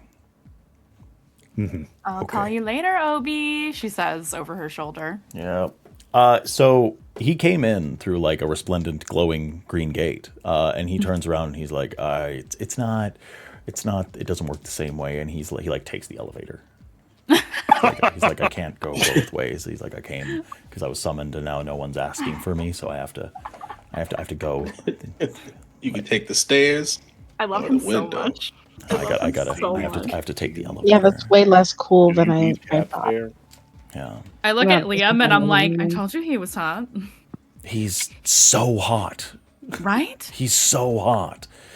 That might be one of the coolest people in Calgary, I gotta say.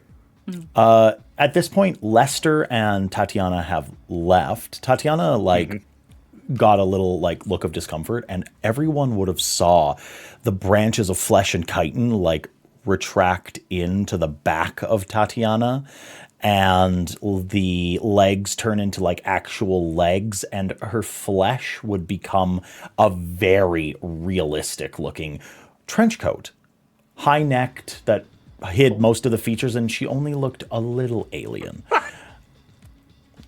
I love her. And Lester turns around as the two were leaving and says, "Bye, everybody. It's nice to see you Lester. all. Nice to meet some of you.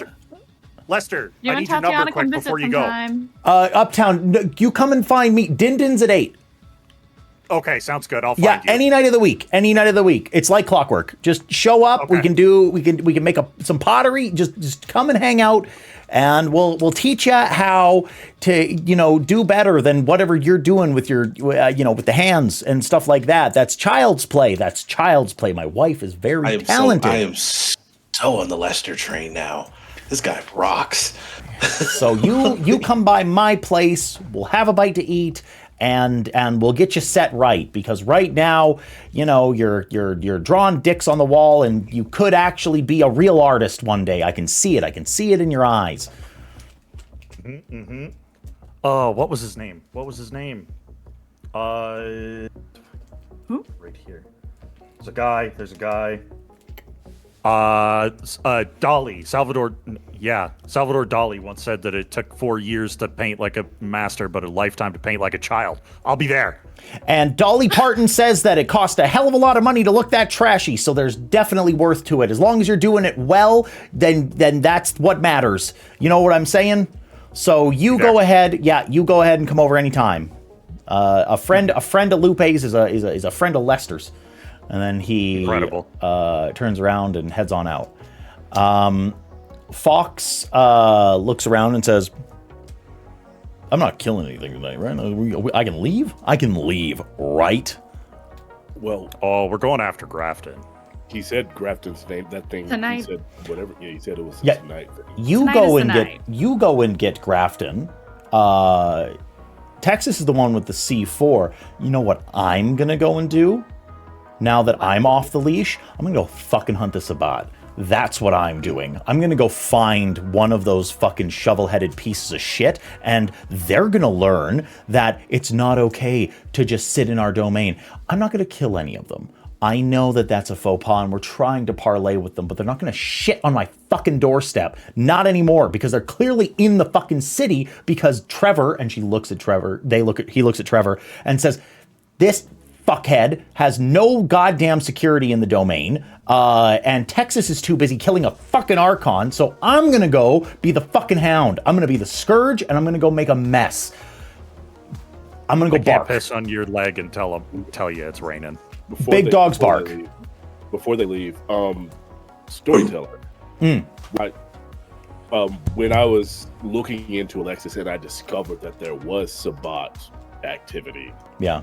Did I discern where, like, a Airdrie. constant... Like, okay, so I The know, suburb I know of Calgary known as Airdrie is the place where they were operating. That is very specifically where you found them. Was it Airdrie or was it Okotoks, Saren? I said Airdrie. For the Sabbat. Okay. Yeah. I walk up to Fox and I just go, Airdrie. Good. I'll go to Airdrie, but Deacon, I'm going to clear them out of here. That's where I'm hunting tonight. Okay, I'm just telling you where they've been working out. Thank you. Thank you. Are you coming? What are you doing tonight? You know what? I haven't shot anybody in a while. I'm moist. Okay, let's go. Actually, I haven't shot anybody. I'm moist? Oh, Uptown nods. Mm-hmm. I feel like Texas MD can go, all right. Yeah, let's go. Let's go. Let's go. Let's go make a mess. Let's go. All right. Anything else that we have going for the War Council? Trevor looks to everybody. No, that's it. That's it. We have our plans. We have to suss out the Sabbat and set up a meeting. We 100% have to kill fucking Grafton. That needs to happen quick. That happens tonight. And then we have to go and dig on the Prince and the Primogen with the express intent to also axe them. Yes. Also, Aaron, did you see my message in the? Sure did. I very much have a message for you after this. Yeah. Okay. Well, just like, because I'm like, what do I have to roll to get actual answers? I don't think anything, because it's I'll have to check the exact explicit rules on it, but I know exactly because you're using the lore sheet thing. Yes. Yes. So we'll yeah. I'm considered like high up there as far as other Ventru go. Yeah. Yeah, big time. Pothinos turns around and takes off of the roof very silently. Actually, December does request that he hang around while she does her ritual before he leaves. Is it? Do you need a ride back to the shop? No, more just someone to stand nearby while I do magics. I'll circle. Perfect. All right. And he takes off and just, you see this like fucking ominous 10-foot tall armored gargoyle circling Calgary Tower. And yeah, let's take a drone from the ground. It's fine. If you'll allow, because I feel like we're about to go to break. We are. I feel like as Deacon and Fox are walking off and everyone's walking off, it just then dawns on Deacon that December's been being sassy with him because he was in investigator mode, so he was not cognizant of sarcasm and things of that nature. And he goes, Fox, I'll meet you in the car park. I'll drive. I believe I need to have a word with December. Yeah, I'm out of here. Yes. And then Fox just takes off at a jog out of the tower.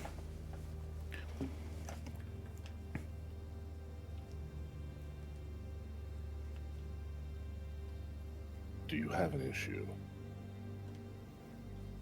A few, but I think the only applicable one at the moment is information is better than vengeance. Next time, be a little less impulsive. That was not impulse. There was an issue in front of me, and I got rid of it. There was no impulse. There was no emotion about it. She had to go, and she's still around. Did I say you were incorrect, or did I say you were premature?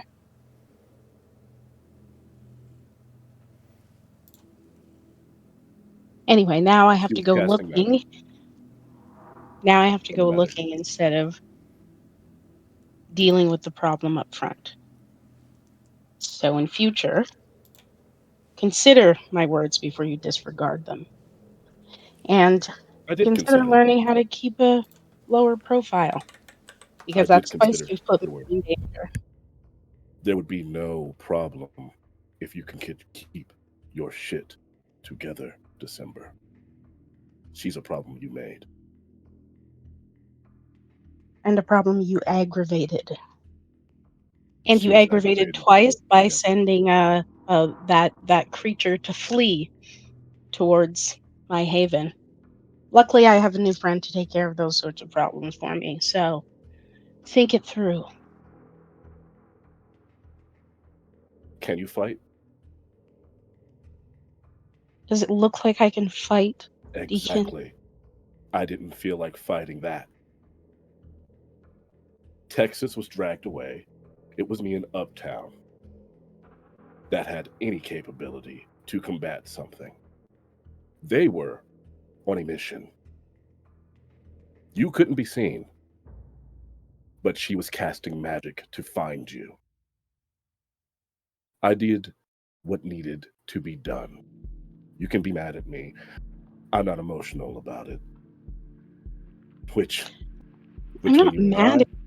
I'm just disappointed in myself for doing something that I could have done on my own in the first place. Why send a man to do what I can do myself?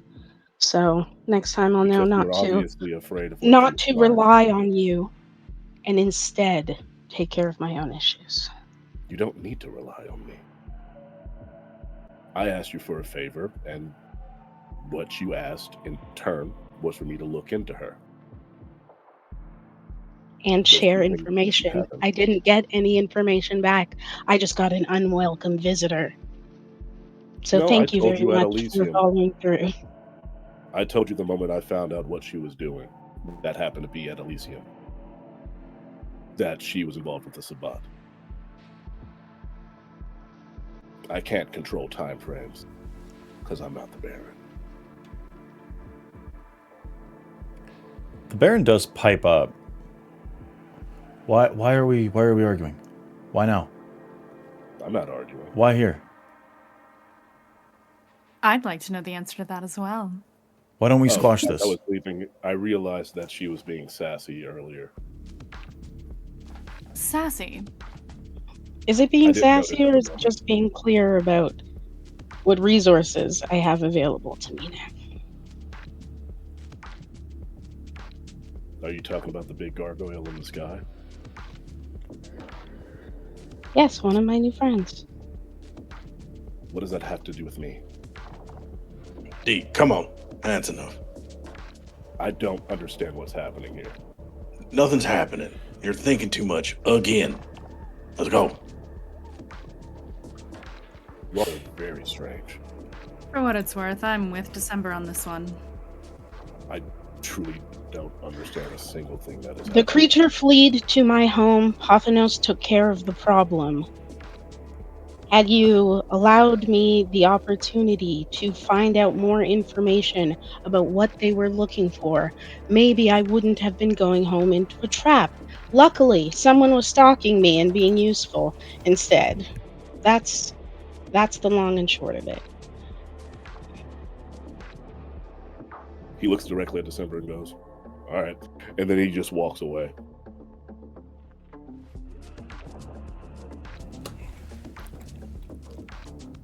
As the gathered kindred disperse off of the roof,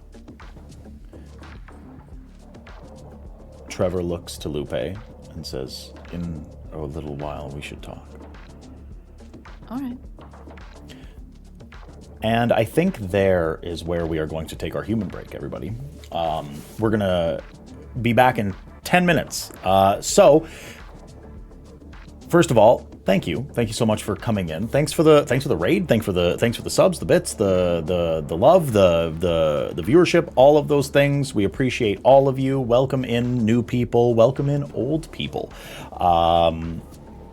We would like you to tell your mom, tell your dad, tell your sister, brother, your garbage collector, your local congressperson, tell your local street meat vendor, tell all of those individuals that Another World Tabletop's live, telling stories about vampires. Everybody, let's get that ball rolling. But the most important thing of all is tell your dog I love them. They're the best. They're a good boy, a good girl. They are exactly what they should be, which is a dog. We'll catch you in 10. We'll catch you in 10.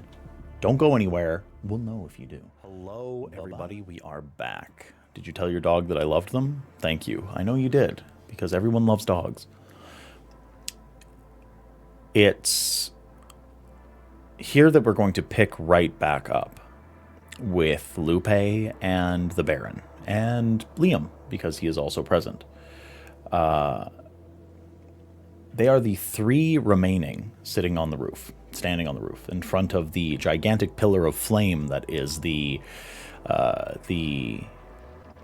light source at the top of Calgary Tower. I had a feeling that you wanted to talk.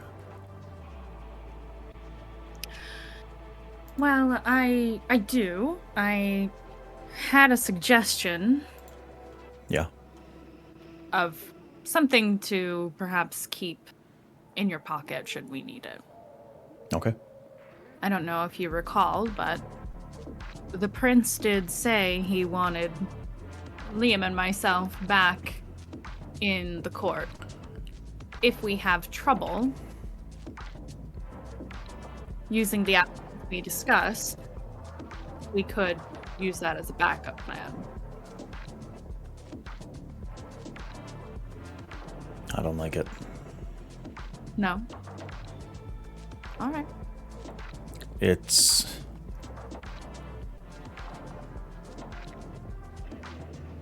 walking back into that court in any capacity is going to have a cost. I know it seems like a good way in, but I don't think we need our foot in the door that badly. I just don't. All right. I guess She the shrugs. question that I have, though, is do you think that you can put the prince in a position where we can have him attend somewhere of our choice? I don't think there's another person that we can... I don't think there's another person that we can rely on to manipulate somebody like that.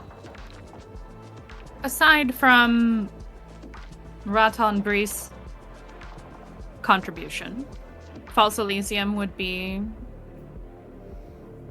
the best way, but I do feel confident that I could persuade him to meet with me. Okay. I'd love to get some information on what he's trying to do next, and if you can do that without actually making it look like you're turning sides. Hold on. My cat needs into the roof of the Calgary Tower. You suck. You suck. Quick, You everyone suck. tithe.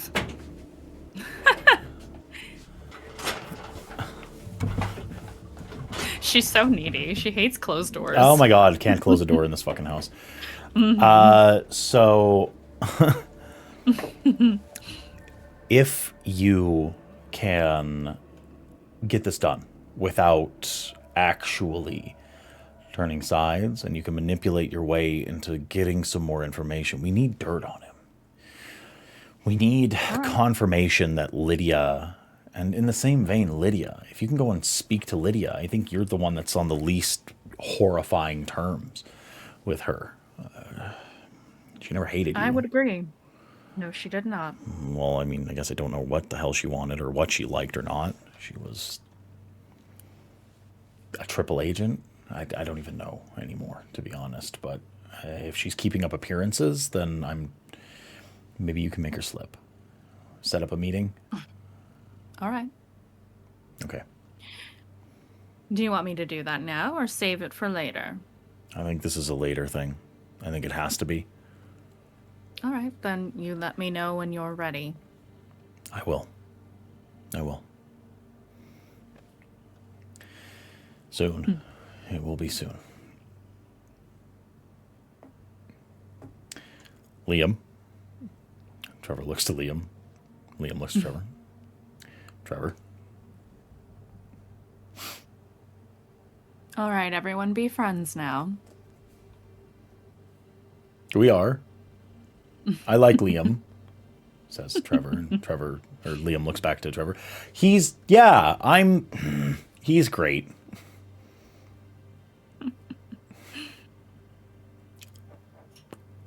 Well, that was easy. She says very dismissively, just like, all right. Liam looks to the both of you, and he does say, I think I need to go and start getting on the books. I need to start making moves and having stuff happen. I have to get my I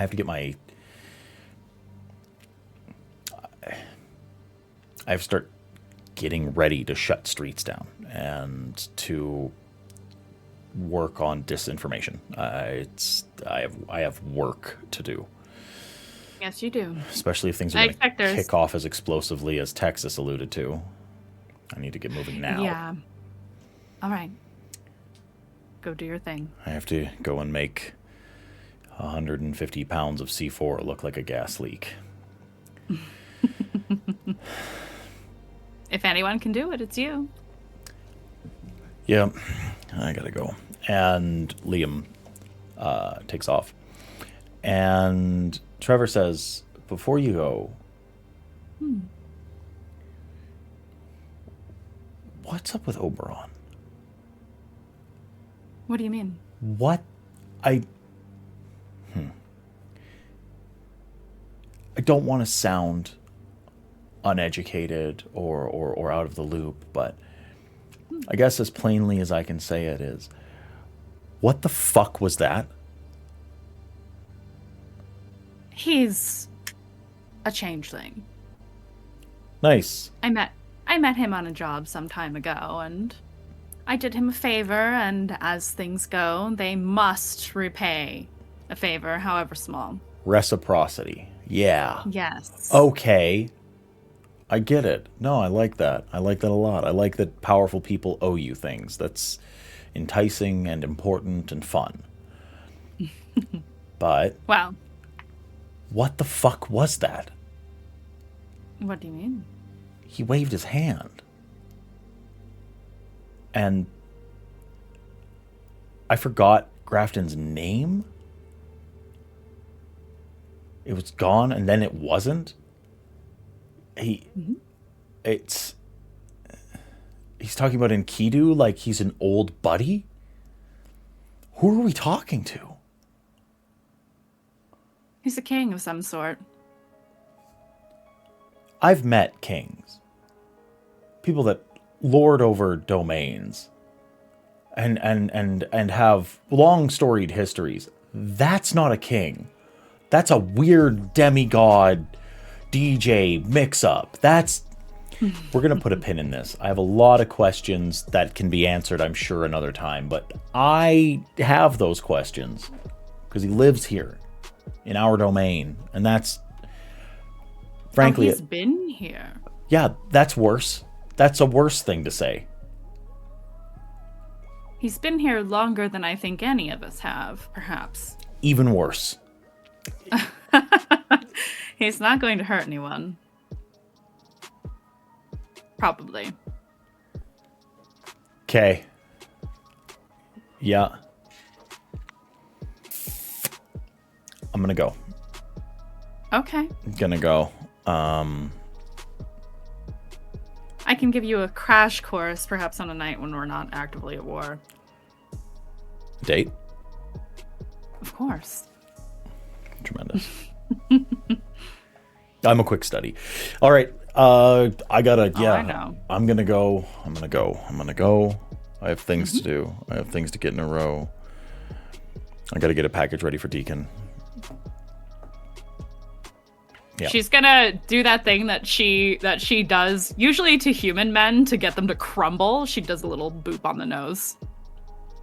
Go do your thing. He's like, yes, I will. I'm the Baron of this whole domain. Oh, I'm so sorry, Mr. Powerful Baron. Yes. Oh, whatever. Yeah, you two, bye. He takes off. We're going to zoom out from Lupe. And we are going to zoom back in on very briefly, December, actually. There is one last thing that needs to be taken care of there. As December gets to the bottom of the staircase, as she gets into the lobby and is ready to head back to M3, Pothinos lands with a pretty terrifying thud in front of December. She jumps every time and then composes herself. I believe that went well. As well as it could, I think. Do you think that the Baron thinks that I'm super tough? Yes, I think you came across very intimidating, and Good. maybe the armor was unnecessary because you are already intimidating. It but, looks cool, though, right? Yes. Modi said I should wear a lot of armor because it's super cool. It is cool, but you're made of stone. Does it typically penetrate deeply? Well, you see, he said, well, if you cover metal in stone, then it's better than just stone. And I said, that's right. That is true. If you put metal on things that are like over them, then they're stronger. And he said, and Modi looks at me and he said, and also, you might find a girlfriend. And I thought that was a little enticing as well, as it has been a long time since I have separated from my wife. We're going to have to circle back to this because A, I need to know what you're into, and B, why this is the time that you choose to get into that. But really, the problem is with Modi.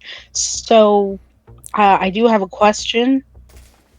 Do you have the time to stand here while I cast this ritual and take a look where yes, I have time. I'm not doing anything tonight. Excellent. that was an example of human interaction where you are being sarcastic about the free time somebody has, and I know you're free, Pothinos. I know you're not doing anything. Anyway, we'll work on it. What do you mean? I have a ritual to do. Yeah, all right.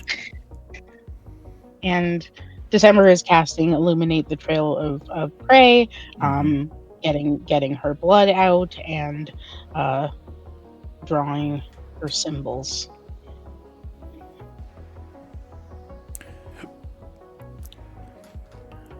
Hit that test. Wait.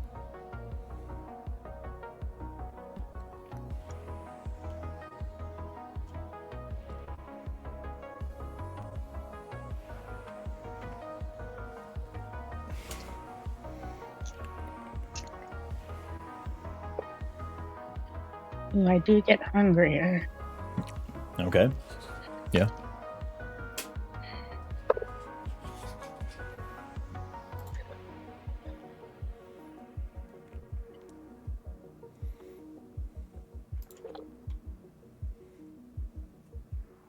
Ooh, I'm gonna spend a willpower. Yeah, all right. It's hard out here. Worth it. 4 successes. Perfect. There is a set of paw prints that takes off from the site of that ritual. It starts trotting towards a direction, and as it does, Pothinos says,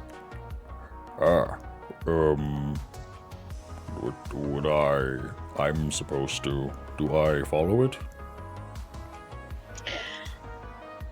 That would actually be excellent. Can you follow it and tell me where it terminates? It'll be up for the night, so you've got time. And who are we following? Lydia, right? Yes. Lydia specifically. She follows me, and I follow her.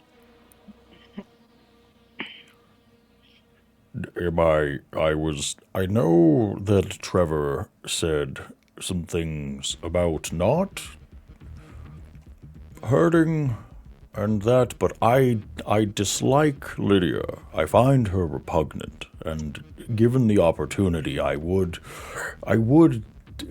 turn her into so much ash and dust. I also find her repugnant, but I don't want your involvement to be traceable. So it would be better Right. in this circumstance for us to Yes. uh, find another way. However, should you end up in a situation where you are in danger or I am in direct danger, that rule can be ignored. What if I really look like I was in danger? Like, oh, I got scratches and she attacked me.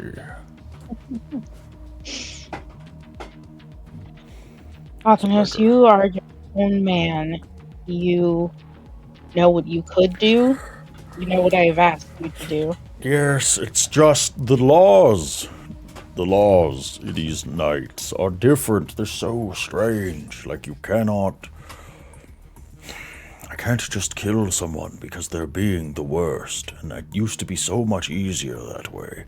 You would say, Holmgang, and they would say, all right, well, then we will fight, and then I would be able to set the terms, and it would be pitched combat blades at midnight, and they would say, of course, and then we would fight, and they would lose. They would lose every time, because everyone is so much smaller and weaker than I am. But now, this small, waifish, ragamuffin scoundrel has to evade us, because shitty people have made laws.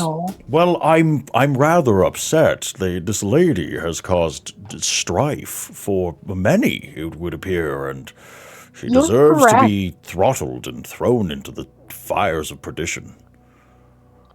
Optimus, you're correct, but it's all about timing. It's like I told Deacon earlier. You've got to think it through. For this to have the best result in the long term, you need to have the correct circumstances. Yeah. Modi says very similar things. He says if you are upsetty spaghetti, you eat the spaghetti and poop a solution. It's the same. That is disgusting and yet wise. Yes, he's very intelligent. I am not surprised, considering the company he kept, despite how repugnant I find it. Before I go, one last thing. One last thing. Why don't you like Modi?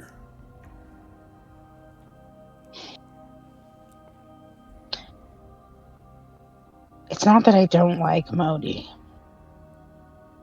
Is it where you speak low of him, and he's wonderful. He is an educator, and he's intelligent and articulate.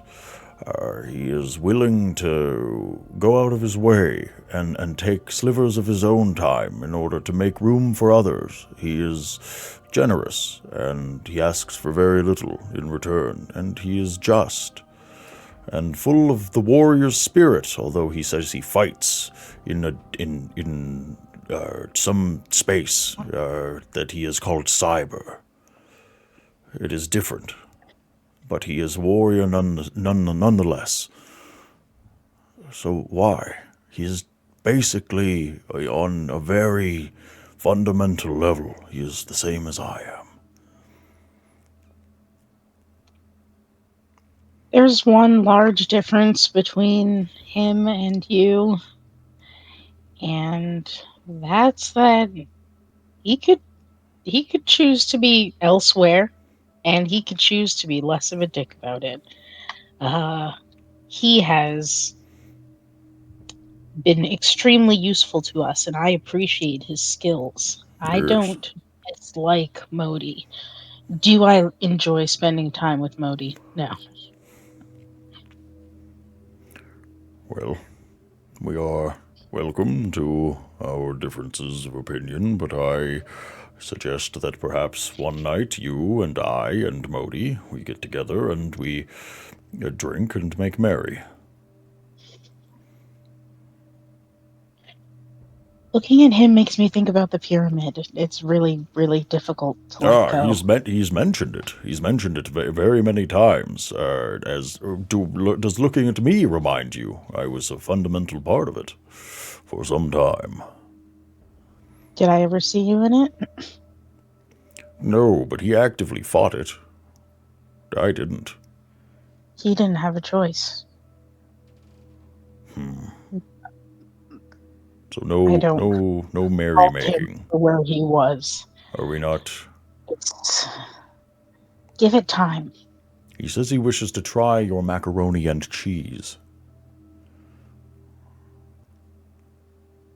He can come to mac and cheese night. Huzzah. He will be ecstatic. I am going to go and chase down my quarry. Thank you. You're welcome. And Christopher has just like the look of a long-suffering teacher on her face. All right, we'll zoom out. We'll zoom out from this scene for sure. All right. We are now going to zoom in on how fucking dare you, Ian.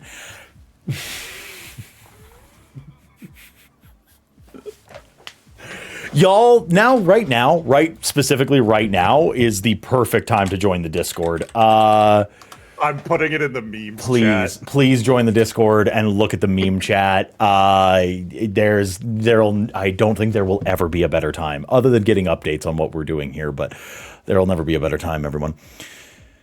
Okay. No. I gave you credit, Ian. Absolutely ridiculous.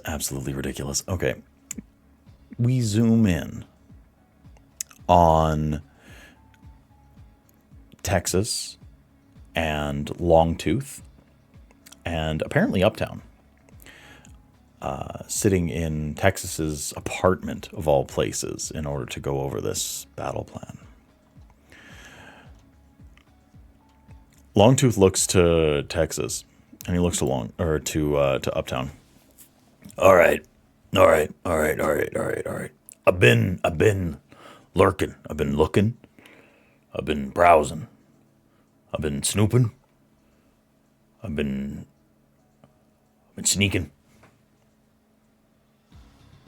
Done a bit of skullduggery, is what I'm telling you. Nice. Right. A good word. I got The blueprints to the Sparrow building. Excellent. Perfect. 2 floors. Oh. There's a sub-basement, so technically 3 floors. I've been watching guard movements. She's got fucking 30 ghouls in there. 30. I have a question. And I don't think either of you have a good fucking answer. How do you feed 30 ghouls? You farm them. No. You'd be running a train all day. You can't attend everybody. It's too much vitae. It's too much feeding.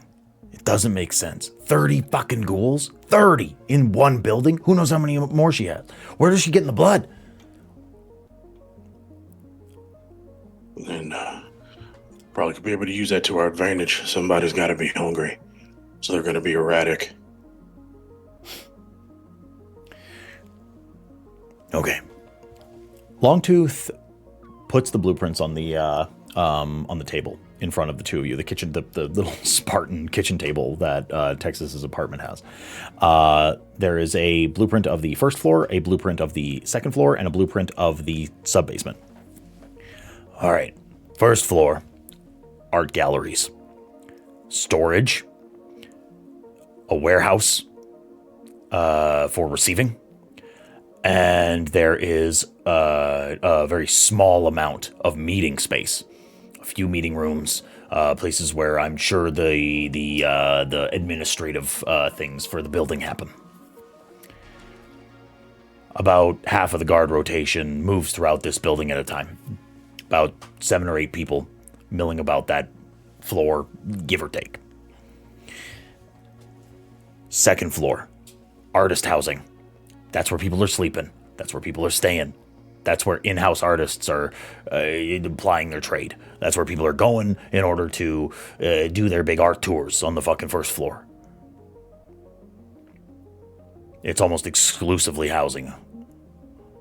There's an access hatch on the roof, and there's a fire escape. 2 points of access. On the ground floor, there's access on the western, southern, and northern sides of the building. The eastern side of the building is a gigantic fucking mural. We can go through the wall, but I'd rather not. Sub-basement's tricky. I think that's where she's staying. That was going to be my thought, too. Blueprint's incomplete. It's got the boiler room. Makes sense. It has some more storage. Makes sense. It has the mess. It's got the cafeteria, or not the cafeteria, the kitchen. It's where all the cooking happens.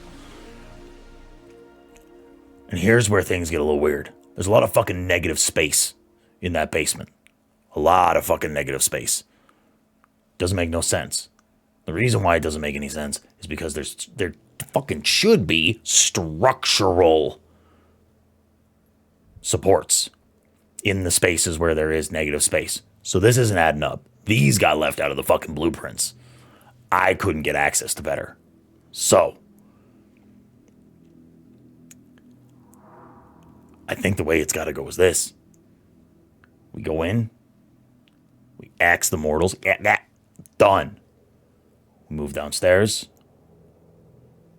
And we get Grafton. However, she's going to be looking out the fucking window for that statue, right? We need to drive her. We need to drive her underground. We have to make it seem like an attack. We got to go loud, right? We got to make her panic. Get sloppy. She doesn't want a one-on-one fight with us. We're going to pull apart. She's a fucking Toreador. There's no shot. Maybe she's quick. Maybe. She ain't tough. Can't be. There's only really one thing that I'm worried about. Do we go from the roof? Work our way down? Clear anybody that's on the second floor? Do we go from first floor? Try to rush it? Chance getting pinned from people on second floor? Or do we spook her? Send her downstairs? You said you got like 50-something fucking pounds of that shit, right, Texas? Yeah, I was thinking we split it. We compress her. We squeeze her out. Well, I was thinking, what if we set some off somewhere in the grounds that draws all of those guards she has outside? That's the reason for the statue. Statue's not going to make it inside. But if we hit her from the top point, if we hit her from the top point of the roof, and we also hit her from the statue on the bottom, we compress her. If we push her out from the bottom, she's going to have a way to get out and to flee. If we focus on the top, it just leaves more room for us to get pinned down. So my thought process is that we access the fire escape, get over to the top of the roof. You use your expertise that I know of uptown. Plant 25 kilos. The statue has 25 kilos. We push her to the middle of the floor where the housing is. We set some bitch on fire. You're saying I need to get on the roof? Unless you want me to do it, I don't have a problem with either. No, I can plant it. I can make that happen. The point is to spook her, to get her out from the safest place in her haven. That negative space is obviously where she sleeps. So, if we press her, we're going to put her in an uncomfortable space. Smoke, fire, debilitation. It's going to be easy.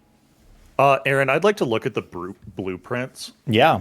And from that negative space, Where's the most likely place for her to have an emergency exit that leads out to, like, an underground storage area or something? Very obviously a place that might connect to, like, a tunnel or even, like, a secret entrance out on the grounds. There's definitely, like, in some of the negative space that's in the blueprint, there's, like, obvious places that could be used for, like, subterranean methods of egress out of the basement. Which one won't get her clothes dirty? Give me I need an intelligence plus investigation. Profiling help? Yeah. Yeah, profiling will definitely help on this one.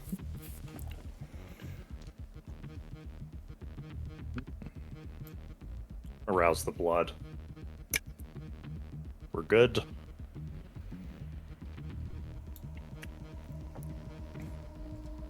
Oh, baby.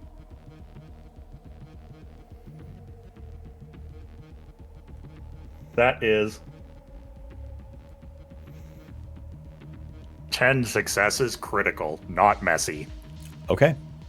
Which foxhole is she going to pop out of?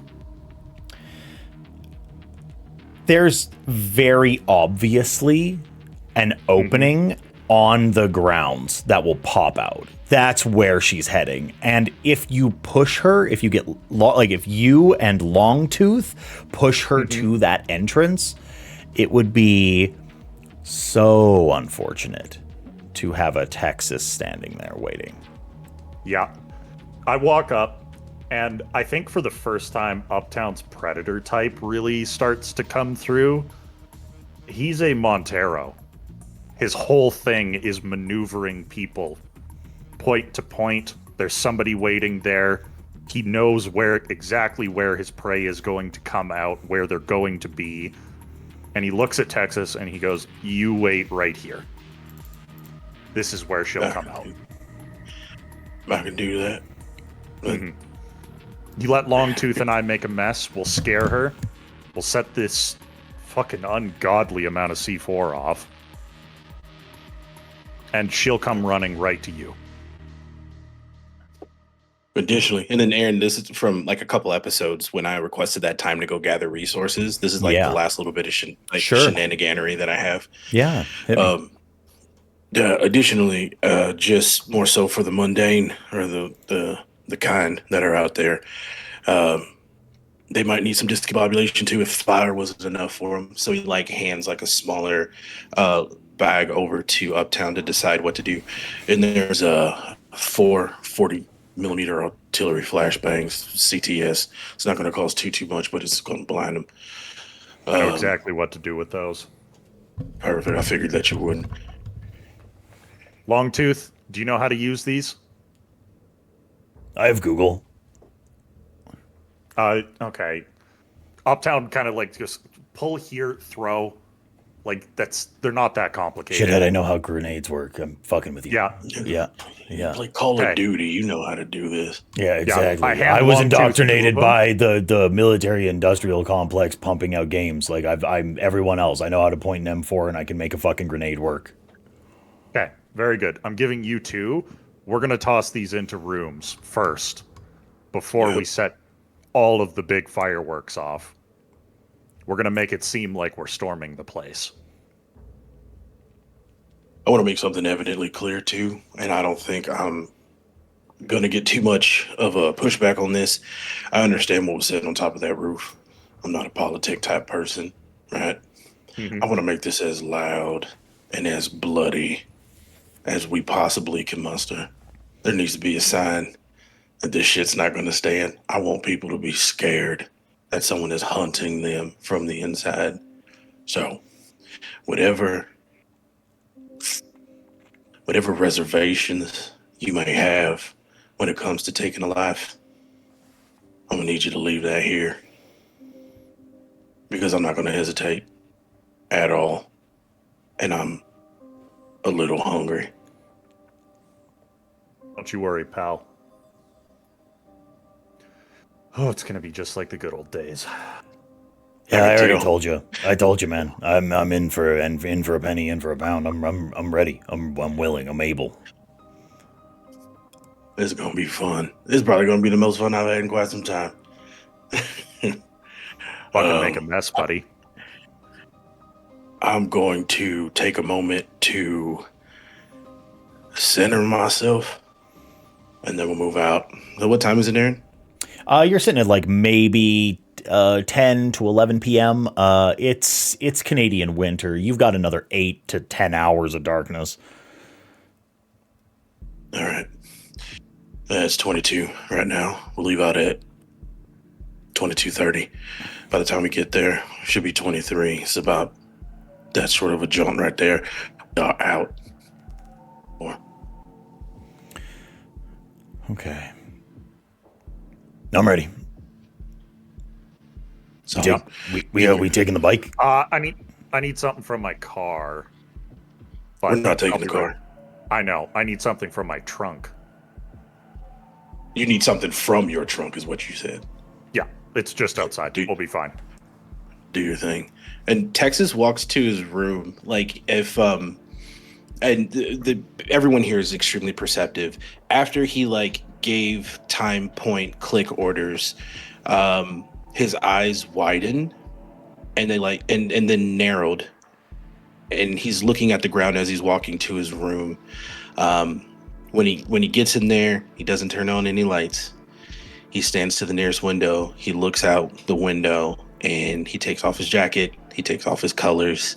He takes off his undershirt, and you can see like all of his tattoos that like are mostly covered. And he stands in front of the door and he starts beating his chest. And like, I'm pretty sure Longtooth can hear it. And he's just hyping himself up. Like it sounds like Rocky punching meat. Then he opens the door. He probably sees Longtooth standing there and he goes, all right, let's fucking do this. Longtooth is standing in front of you as you were thumping and bumping and all of that. You see a duffel bag that you had not seen on Longtooth, and you know enough about the Nosferatu and Obfuscate to know that he was clearly hiding this on his back. He is wearing a tactical black turtleneck, a bulletproof vest. There is a very large caliber rifle, an M4A1, sitting on his back. There are a suite of grenades that are attached to webbing that is on the bulletproof vest. He has a set of tactical goggles that are atop his head, and there is a set of pistols that are strapped to his thighs.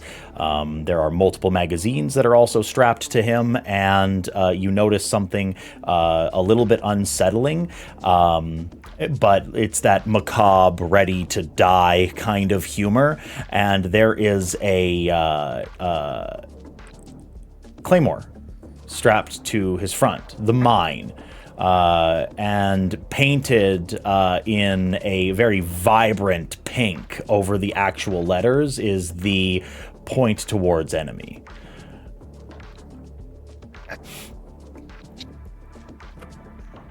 Excellent. Texas looks over this entire visage and he smiles. Oh, You cut out. again. Oh, hello? Yeah, you good. Hello. There you go. You're back. Smiles. He smiles. Both fangs are descended, and then he drops eyes on the pink lettering that says point at enemy, and he goes, you know what, it's fine to have a reminder. This is okay. Born to kill, ready to die. Grabs both sides of LT's face, presses forehead to forehead, and he goes, let's fucking do this. Tap, tap. Sound like the present. And let's go rub this bitch the wrong way. Longtooth disappears from sight. 100% goes into a full obfuscate. Now, okay, so here's how we're going to handle this. Let's pull back the veil just a little bit, because I am not here, I am not ready to do scene-by-scene, room-to-room combat. Mm-hmm. We're going to chunk this part of the evening up into 3 separate portions. The first portion is going to be infiltration. I am going to ask for rolls from the two of you. It is going to be either a dexterity plus athletics in order to storm the building with haste and blow into it before anyone can notice, or a dexterity plus stealth. One of the two. Can I roll obfuscate instead? Obfuscate is also totally fine. Any powers of stealth. I would also accept bonus dice from any justification you would have. Texas, you have celerity. You also have soaring leap. So whatever you use, we can add extra dice. The second portion of the night will, of course, be dependent on those rolls, but it will be combat. You will be getting into pitched combat with quite literally dozens of mortal individuals. These are ghouls and these are mortals. There's a very good chance that you are going to take damage, though. You will be fired upon. You will be attacked. We will narrate these things. And then the third portion, well, the roles that are going to be dependent on those things are going to be heavily defined by the successes and failures of the first two. I encourage full narration of these scenes, and those narrations should be dependent on the successes that you have. I am going to now check. Did I do it? I didn't, because I'm bad at what I do. I still don't have an Uptown in Texas scene. Motherfucker. So we're going to keep it here. We're going to keep it here. God damn, I got to work on that. I built a billion scenes just the other day. Let's keep the tension. You arrive at the Sparrow Building. It is an arts hall. This is not a place of war. This is not a place of security. It has been made secure by the individuals that populate this building that have been emboldened by vitae and by the instructions of a very, very dangerous kindred who has been infected by an even more dangerous threat. The building is squat, 2 stories tall. There are windows surrounding 3 of the different sides that do not bear the mural. The doors that are on this building are double doors. They are large, unsecured, push-open, simple doors. The second floor has windows on every single one of the actual living spaces, which populate almost the entire building's second floor. There is a fire escape on the southern side of the building. There is a regular staircase leading to the second story of the building on the northern side. The grounds of the Sparrow Building are covered in topiary, in hedges, in stone pathways. It is beautiful. It is covered in snow. The trees are draped in hoarfrost and a blanket of fresh snow. The night is quiet. The night is very still. It is not Texas, and it is not Uptown that start things off. You hear, coming from the second floor of the building, the crack of gunfire, and it is time to move. Can I get your rolls, please? Can you remind me what the first rolls options were? Not the stealth one, the other one. It could be, it is dexterity and athletics to be augmented by the disciplines of your choice. Perfect. I'm going to add my potence to it for soaring leap. Okay. Will you be jumping through windows? Will you be landing on the roof? Will you be going through a second story entrance? Are you merely trying to land at the front doors of the building? Yeah, I can. Would you like for me to narrate it now? I will ask for which of those 3 options that you would like to do, or any others, and then I will give you what your bonus is. Roof. Roof? Tremendous. Add 3 dice.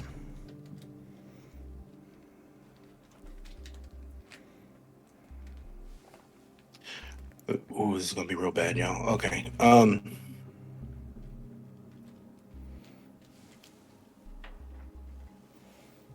That's 9 successes, my friend. 9 successes. Okay. I got 8 for obfuscate. 8 for obfuscate. Tremendous. I'm going to narrate Uptown's portion first. The fact that you can take the lead in just a moment.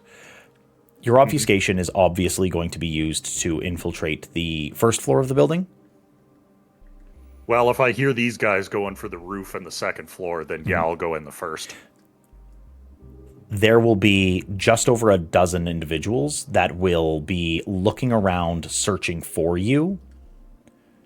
No one will see you with that many successes. With the rolls that I have made for the bulk of individuals that are there, please feel free to narrate how you dispatch or remove the danger from the first floor.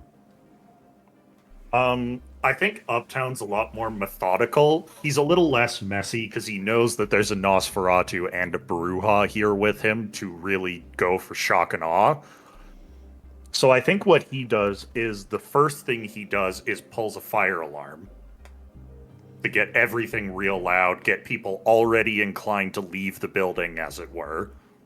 Then he goes into with the flashbangs, and then he's very methodically like waiting around corners for these guys that are like ghouls or whatever, and like they walk through a doorway with the gun up, and then there's a pistol right at their head type deal, and just blam, blam, blam, moving through.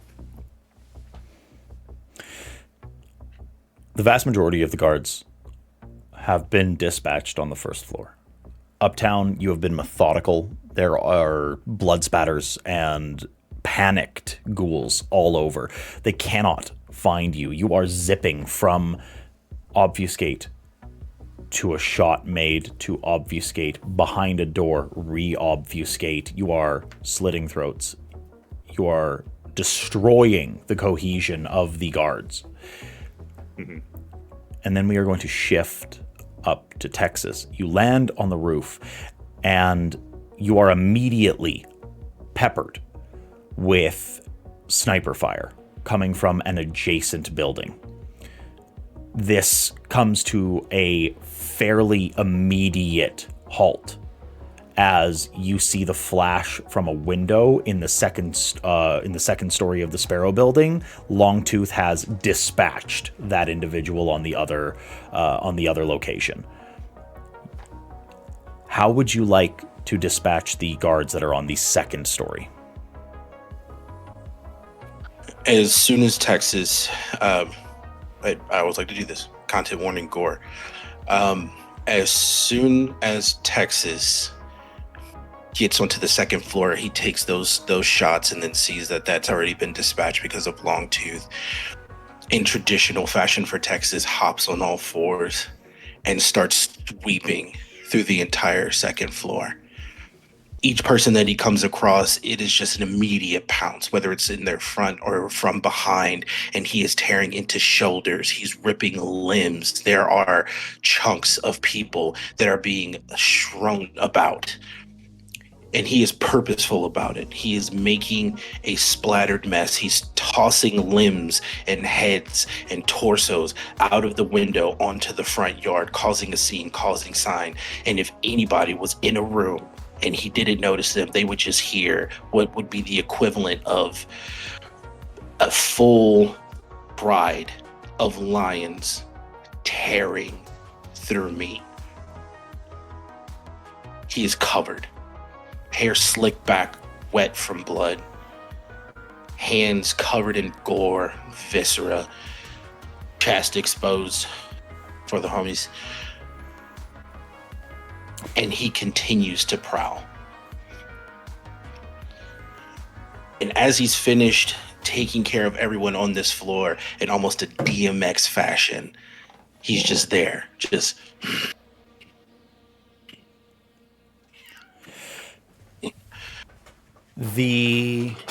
One moment.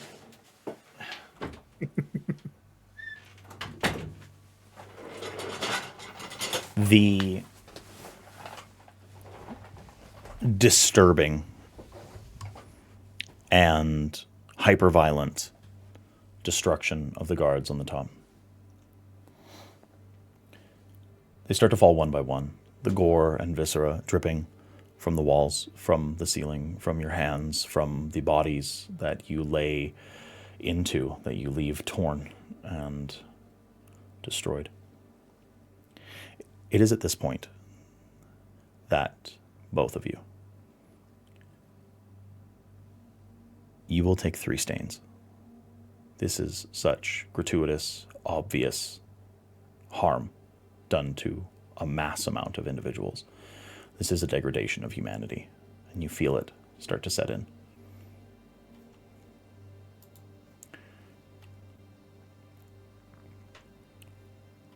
The chaff has been removed. Mortals lie dead, and the two of you meet. Longtooth hidden. I take a drink out of one or two shortly post-mortem just to knock my hunger back down. Right.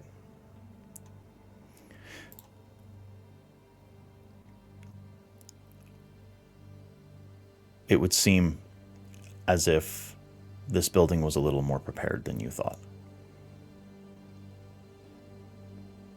The mortals that were guarding the first and the second floor lie dead at your feet. But Grafton is wily. And she is not one to simply allow capable individuals to come and slay everyone. With distended fangs, decked in tactical gear, and wielding foul-looking blades, two-handed and red-hot, are a pair of incredibly dangerous-looking kindred. It would seem as if Grafton has brought real bodyguards to the place that she would call her haven. Of course, ones that would have remained hidden, kept out of sight. They look to the two of you. There are no questions. They simply attack. Can I please ask for combat rolls from each of you? It can be dexterity plus firearms. It can be dexterity or it can be strength and brawl. It could be dexterity and melee. Whatever you wish. They move with preternatural speed. Devastating aggression. And it is very obvious that they match you in ferocity. One of them runs their blade through a wall, leaving deep char marks and clearly showing off the strength of their potence. I got a question, Aaron. Yeah. We have this C4 set up. Mm-hmm. Can I do manipulation and subterfuge to put mine right next to the C4 when it blows up, and I obfuscate out of the way? I believe that we had stated that the C4 was in a very specific point. That is a tough ask. Okay. All right. If that's not reasonable, then I'll fight my way out. So, dexterity and firearms. Can I add my fluid strength? Yes. I would say with fluid strength, you would be able to add a blanket +2 to the dice.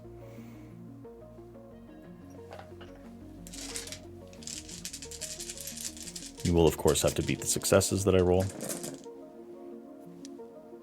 Arouse the blood. Fine. And arouse the blood.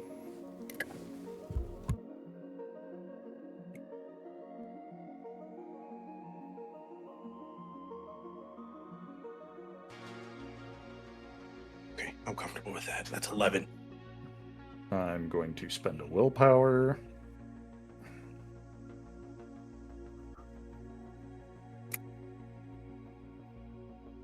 Good.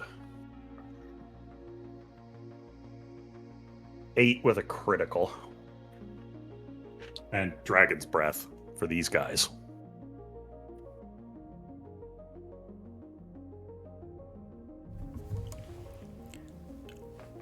Texas, you are a consummate soldier. You are a warrior. You are a man that has been forged in the fires of battle and the destruction of lives. You bemoan the fact that you are such. You do not want to be this soldier.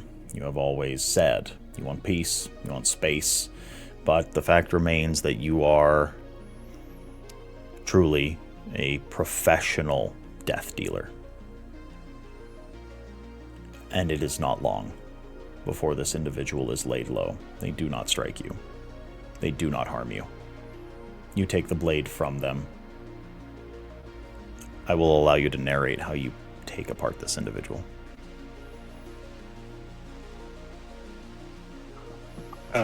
In this moment, when they begin to charge, Texas uses that leverage to over and under them, and once he's got them in a pounced position, he begins to content warning. He begins to headbutt this individual until he hears cracks, and it's over and over and over. And as soon as he can feel that first bone in the forehead crack, he opens his maw, giant as he possibly can, and he digs deep into that crack and lifts his head back up.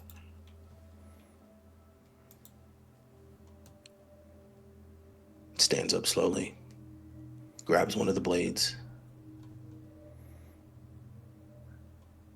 and he pushes it into their neck. Takes the other one, and he looks at Uptown. As you finish dispatching that one, there is something very unfortunate that unfolds. You see Uptown with his dragon breath rounds firing and hitting nothing but air, striking surfaces of the building, lighting them ablaze. And it is with a scorching, horrifying, sizzling, matched by almost a paper-catching fire, instantaneous conflagration of his flesh, that a blade meets the clavicle of Uptown and slices down through neck, pectoral, abdomen, and hip.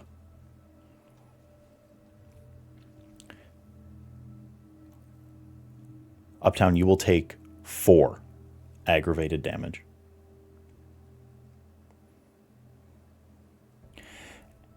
And I am going to ask. This one is going to be for Texas.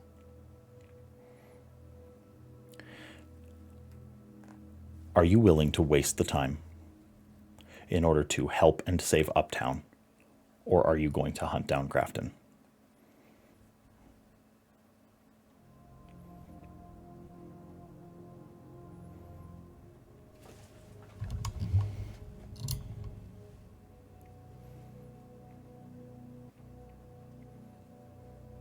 Healing damage can be done at any point, right, Aaron? Yes. Hold on. Before anything else is said, I want to sit in this moment for a half a second.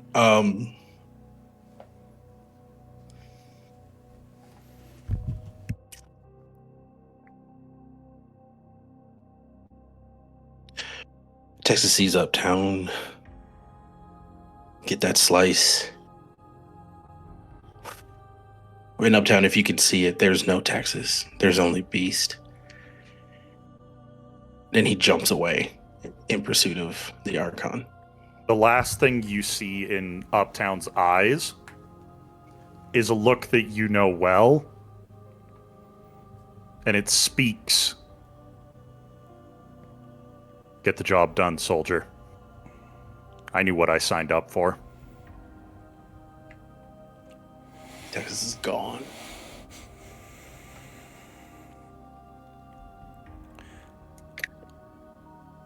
I think it's poignant enough at this point. We'll get back to Texas in a moment.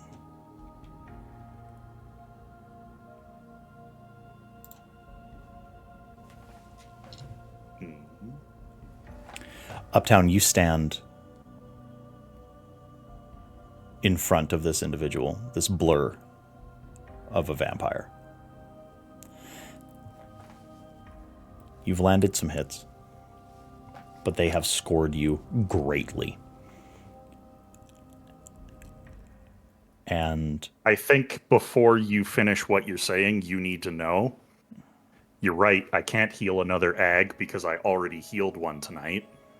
Uptown had one left from saving Alexis, and he has 5 wound tracks. 5 ag puts me in torpor. okay. I fall unconscious after giving Texas that look.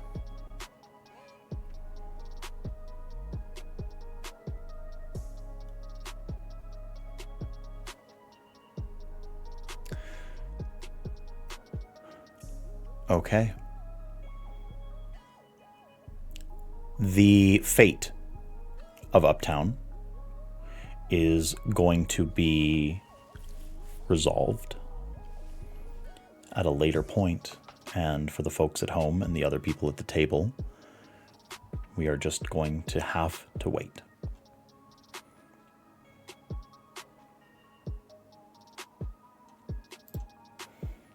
Texas. So I can do this.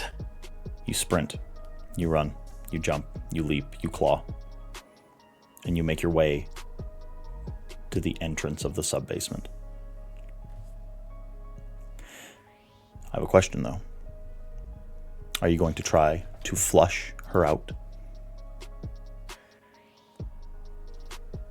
and meet her at the entrance? Or are you going to try to chase her down? Flush her out. That was the plan. Okay. There is... I can only imagine the sound of a cacophonous explosion.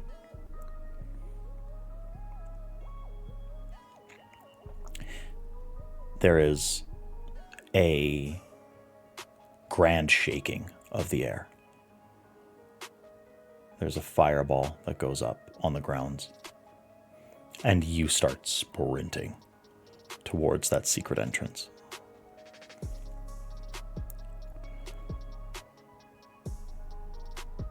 You see the door, and it's already open. You see that there's already snow been cleared. And you have a moment of panic. Is she gone? Was I too late? The HVT cannot get away. And then you see her. She's standing there, clothing ragged, full of holes. And she's standing. It seems like she's in rapture of something. It's the statue. The veil has been taken away from her face. Her clothing is completely destroyed. Holes in her flesh, obvious and apparent. And yet she seems calm. She's caught. She looks like she wants to run. Her one leg twitching, but she can't. She needs one last moment looking at this statue. And you had wondered, what did Lupe get? What was this piece of art? It is a 1-to-1 black and gold-veined marble statue of Helen of Troy.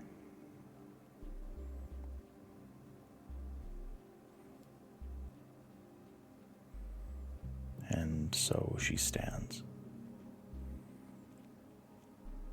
What do you do?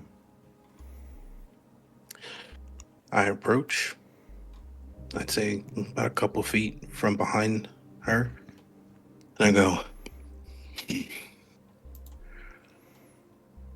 "You know it's had to be this way."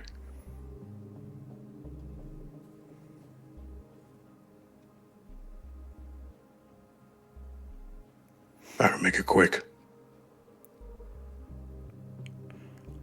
I would say that I was sorry, but I'm not. He's in my head. Why is that? Why? Eh.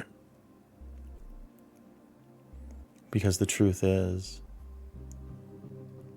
that I would have done this even if there was no creature inside of me. I just wouldn't have been as sloppy. I would still see all of you peasants, cattle, killed. Your movement, your little club,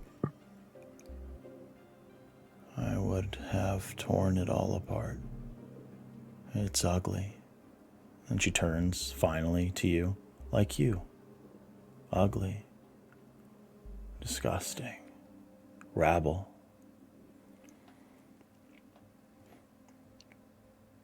You used to be scholars.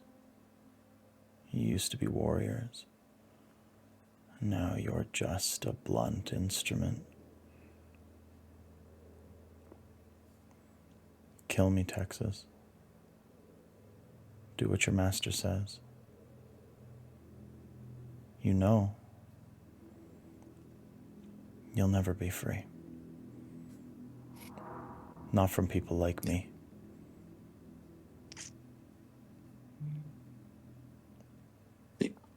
Puts a hand, very strong grip, and looks the Archon in the eye and goes, "If we in the shadows have offended, think all but this. All's mended." And he plunges his hand into the Archon's chest and rips out their heart. There is a crunch, a crack, a tear. Blood leaks from a heart that can no longer hold on to its vitae. And she looks to you with the last vestiges of life in her eyes, and she lets out one last gasp from ruined lungs, hits her knees before her body hits the ground. It is ash, for she was old.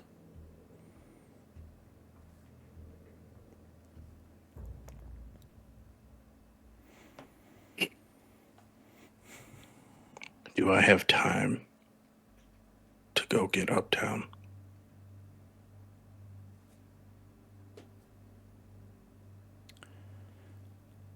The building is burning. There are sirens. There's smoke in the air. Longtooth comes out from the hatch where she was. He looks to you in the eyes. It's done.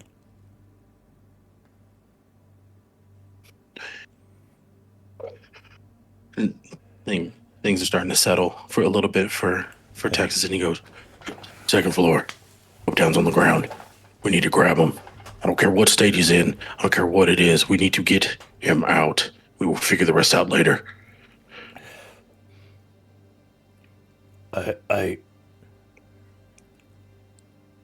And you see that Longtooth is not a soldier. You see his eyes glaze. And you see the blood on his uniform.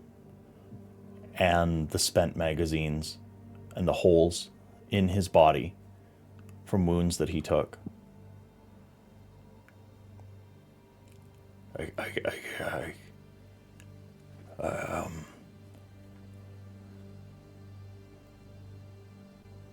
No, it's fine. Long truth. Just like everything else, I'll do it myself. And Texas tries to bolt past them to go get uptown. Can I get a charisma? No. Oh, God. A resolve plus persuasion.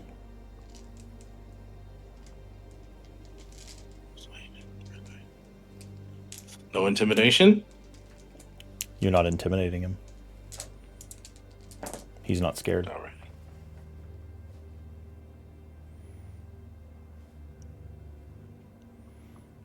Wow. I have 0 successes, Aaron. 0. I've never. Want a burn of wisdom there, bud? Longtooth looks to you, and he has a look on his face of guilt and horror. And he steps once to go after you. And then he, on shaking leg, hits a knee.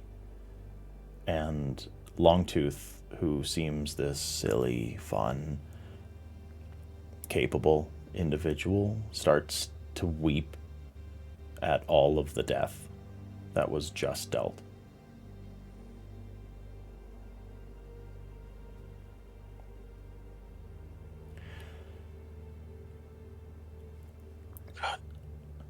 You continue to run inside. Yeah. And it's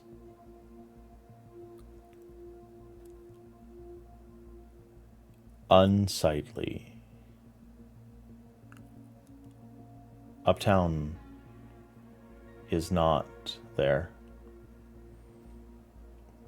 on the second floor, and neither was the assailant.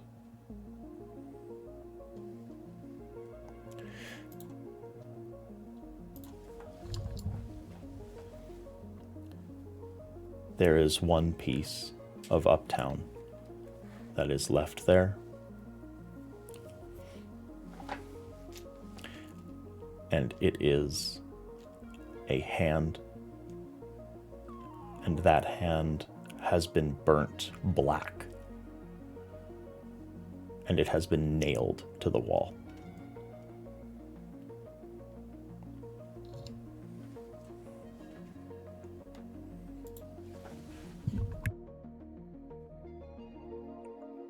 And they get a moment of anger. It's welled back up into Texas. He doesn't waste any time. He leaves.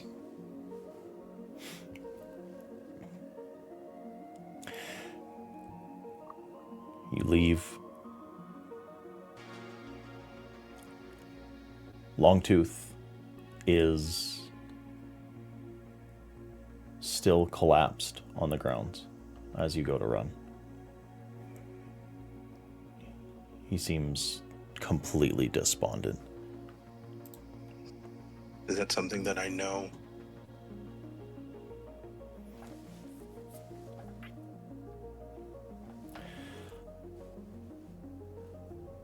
You've seen trauma. You've seen soldiers break down before. You've seen civilians caught up in the horrors of war. A vampire should be harder than this, but anarchs, and specifically this domain, truly attempt to retain that humanity, and it was just too much for him. if I may, Andrew, and I'll make it quick, I promise. There's no more building. There's no more kind. There's no more kindred. But there is fire. And Bartolo sits there in a foxhole. And he can hear it. Screams, wails. There's artillery going back and forth. His eyes are wide, his breath is heavy, and there's sweat and blood on his face. And he turns to his right and he sees Erickson. He smacks him in the face and he goes, "There's no time to die right now. Fucking stand up." And Bartolo wanes to his feet and he runs. Arm over Erickson as they make it past the second 2 blockade.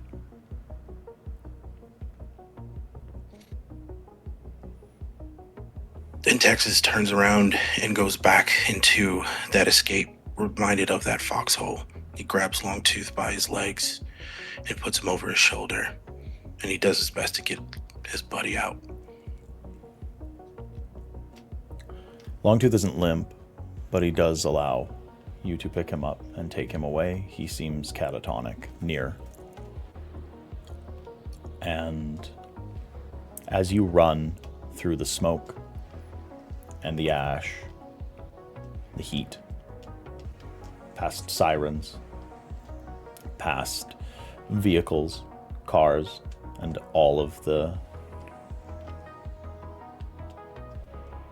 life that populates the streets of Calgary, you fade back into that underground life. You are absorbed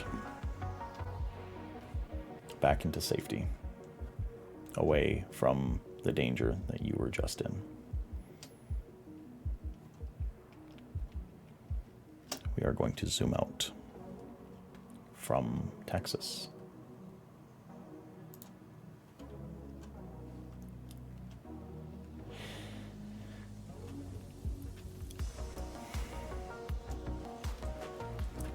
Okay.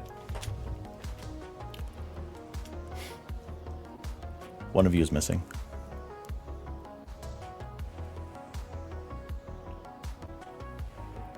And another of you is on the run after a job gone sideways. I don't have a scene for 3, but this is something that is going to affect December and Deacon and Lupe. And I will ask you each where you are at the moment, and I am going to start with Lupe. Where would you be later that evening? Probably Temple. Who's with you? Liam, most likely. Definitely Isaiah. Okay. Liam and Isaiah sit.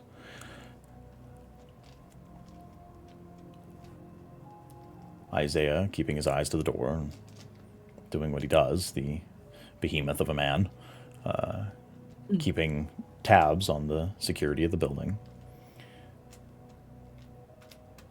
And Liam looks to you. He says, "Something feels off tonight. Can you feel it?" Do I feel it? It is Above table? the first time that I am going to ask for this roll from you. Can I please get a composure? Oh, hate that. And blood potency. Oh, okay.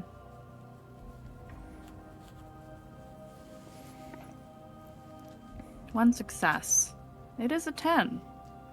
if that makes any difference. You feel warm.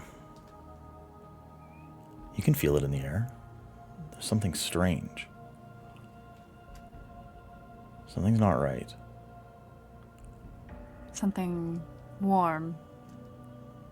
Something strange. I don't know if I feel that, but it's like something smells off. I don't know what it is.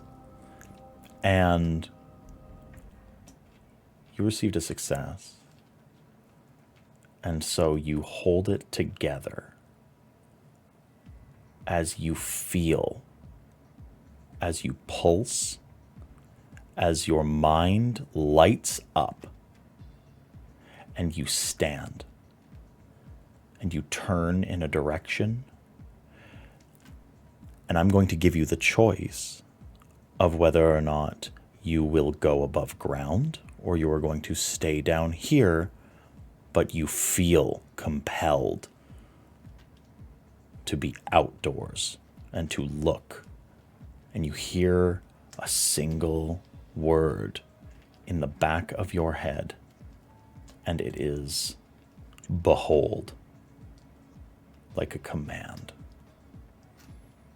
Behold.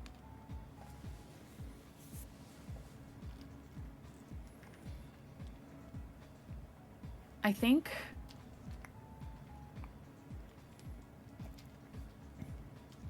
I'm gonna roll a dice for this. Ooh. Yeah, I think she's too curious. She goes to look. Okay.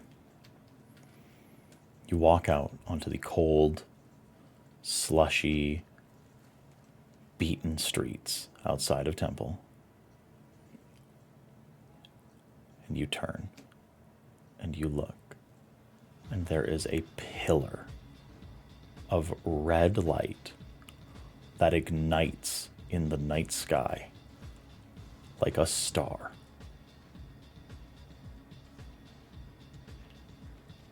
And can I please get you to roll an intelligence and insight? Insight? Yes, please. Not occult? Okay. I don't think once you realize, if you do realize, that you're going to need the occult.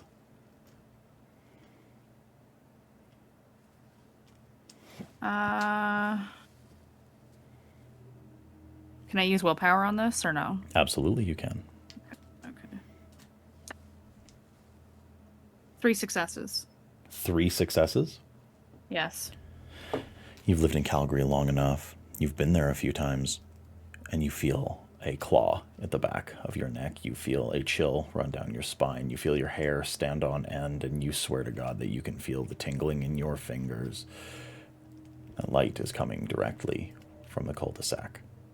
It is coming from the home where Enkidu is kept. It is the temporary cage. That red light is something breaking. It is the shattering of a mirror. It is the breaking of a pane of glass. It is that bad luck feeling. You've felt it before. You know that there are occult, very deeply unsettling spiritual instincts that kick when something truly horrible happens. And you feel it in your bones. You feel it in your skin.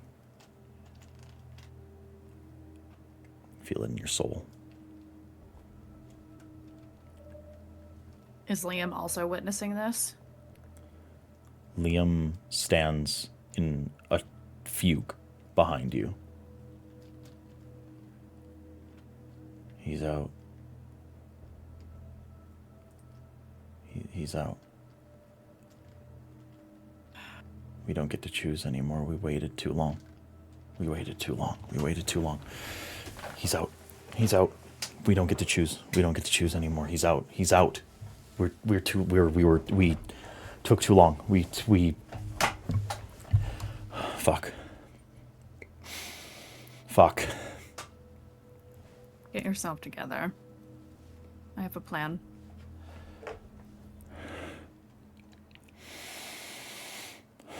Come with me. I have a ritual to perform. Okay. She's gonna, like, take his arm for just a second. Yeah. Trust me. He looks you in the eye, and he steadies. I trust you. Good. Are you conducting the ritual immediately? Yes. Okay. Please describe it. I am going to essentially try to do something similar to what I did the first time I spoke to Enkidu. Okay. But I don't want to talk to Enkidu. I am reaching out to the typhonic forces within him. I am doing as Set suggested. Okay. Okay. That is very, very much an intelligence and occult. Excellent.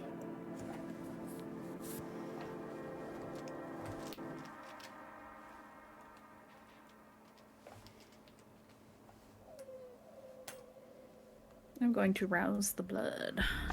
Also. Okay. Mm-hmm. I do get hungrier, but I will take that extra die.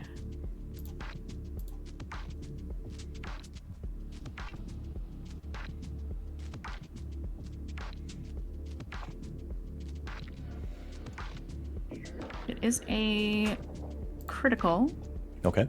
So that's 5 successes total, but with the critical. I guess the biggest question that I have is, what is Lupe's emotion going into this? Oh, that's so telling. Eager. Eager. Okay. Oh, yeah. Someone else is eager.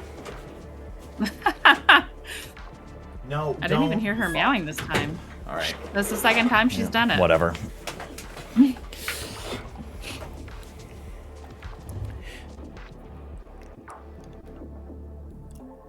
You light the flames. You write on the wicks. You search for answers in the ritual. You look to the stars for guidance and connection. It's not like connecting with Enkidu or anyone else. It's not like connecting to a mind. It's like connecting to a force, something of nature, something horrifying. It's like connecting to the shadows deep in the ocean, something that you can't see through. It's like connecting to a foul, detritus-covered cave in a mountain that should have never been delved in. It's very akin to wandering into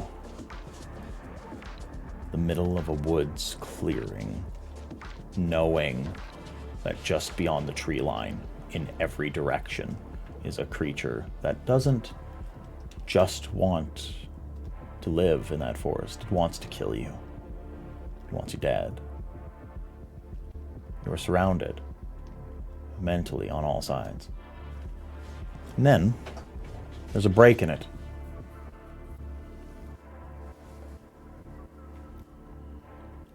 And in the palace of your mind, you sit in that circle, and something steps forward. It is an individual, humanoid, covered head to toe in bandages made from birch and moss and fungus.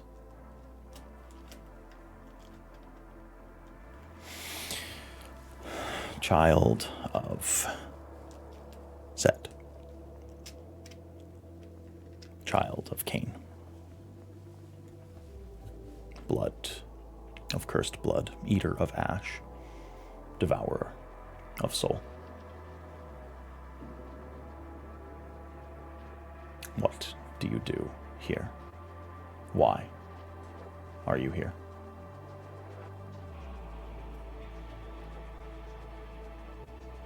I seek the Typhonic forces. I am. Good. Then you should rage against your cage.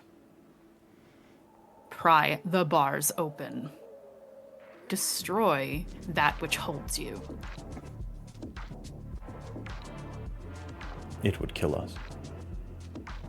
Would it? It would. I don't think it would. What do you know? I know your future.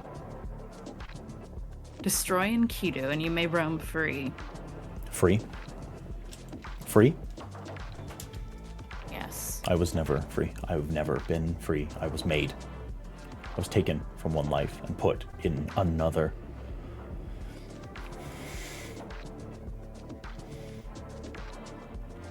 How do you know?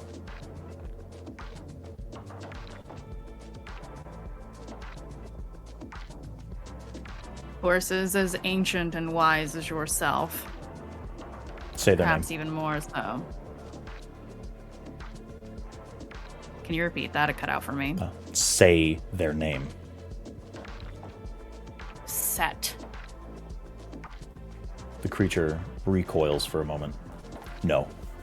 Set is dead. Set cannot speak. Set lives. He does speak. He speaks through me. Then tell him that he has lost children in a cage. He has left us here.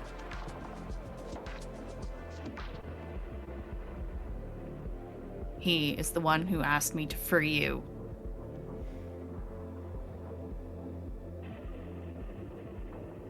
Why didn't he come? Because I'm here. What is your name? Lupe.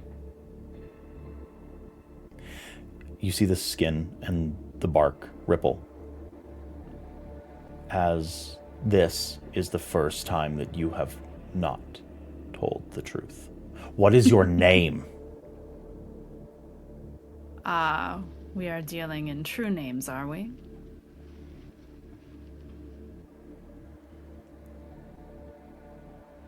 Marisol. I am Enosh. Enosh.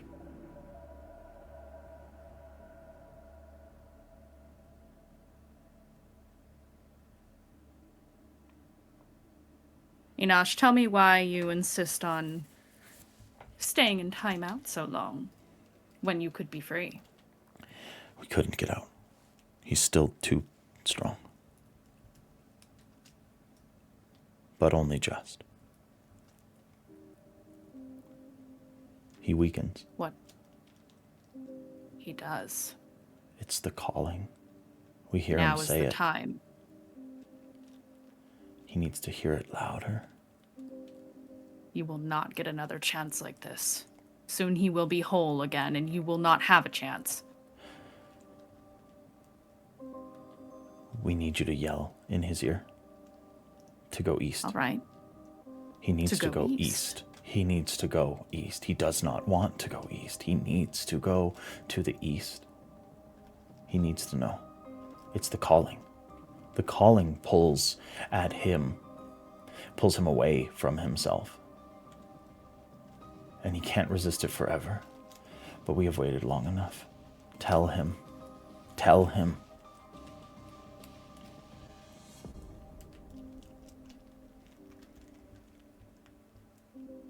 You are sure? No. If you are wrong, you will die. We should already be dead, but I would rather be free. And I would rather be dead than this. This is purgatory. This was dust. This was Sheol.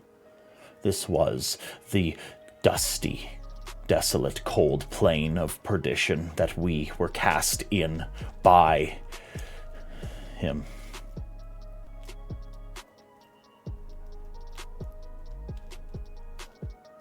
You want me to force him east. He just needs to do it. You need to do as I ask. If we work together, you will be free again.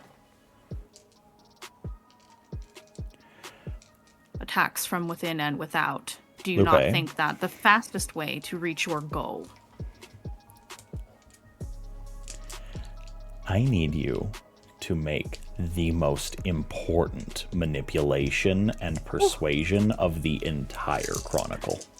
Okay. I'm so good at that. Let's see.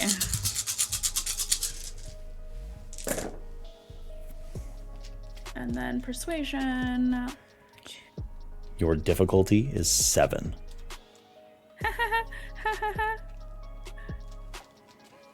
Uh-oh.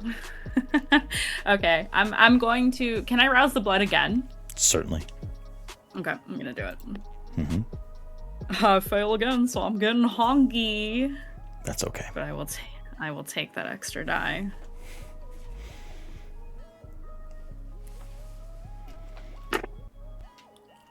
Ooh, yes. Okay. I have to count these. Give me just a second. Mm-hmm. That is... Okay, I am going to burn willpower to reroll 3 of these. I'm close. Yes. How many? Oh, okay. That's 8 with a crit. Just. Yeah, I needed those extra die. The space that you're in is spiritual. It's not physical. But you feel this creature close the distance, tries to impress its persona on you, to push on your will and your individuality. It tries to sublimate everything that you are, to redirect, to have its will done. Just free it. And then your words, insidious, enticing, hook into this ancient yearning for freedom. A promise that it has heard before but never felt so close. Fine. I will do your will. Once you free me. Good. And I will fight. We will fight. We are going to make it miserable for him.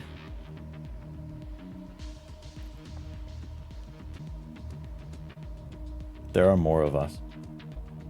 How many? There are 5. 4, but 5. What does that mean?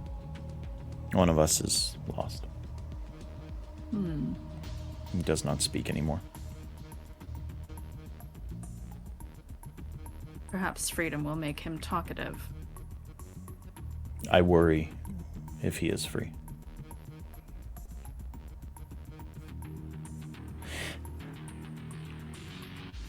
You feel the woods start to fade away.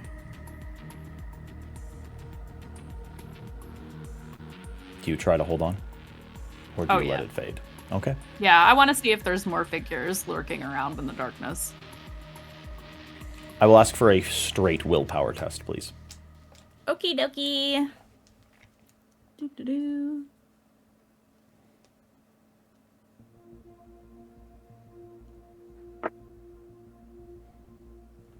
Three successes.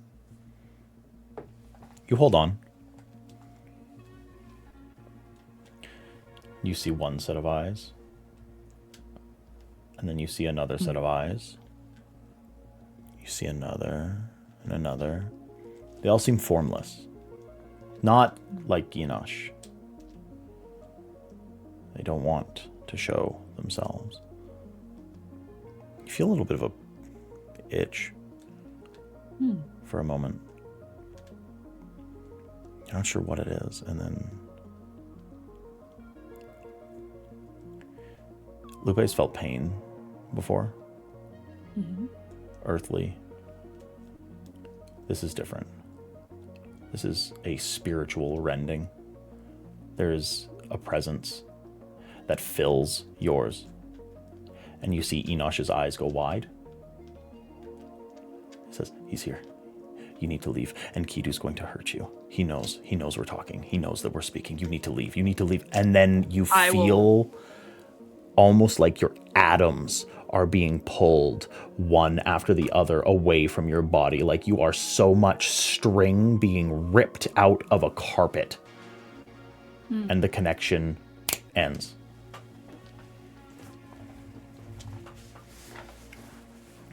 You collapse on the floor. Liam barely catching you.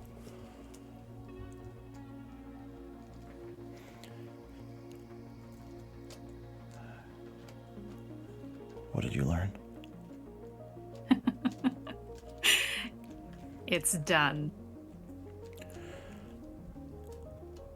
Good. And we are going to zoom out from Lupe and Liam. We are going to immediately zoom in on Deacon. Deacon, where are you?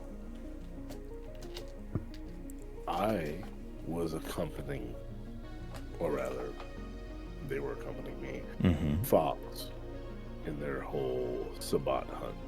Yes. One thing I didn't mention, Z was waiting for me in the car. Okay. In the passenger seat. So yeah. Fox is in the back seat.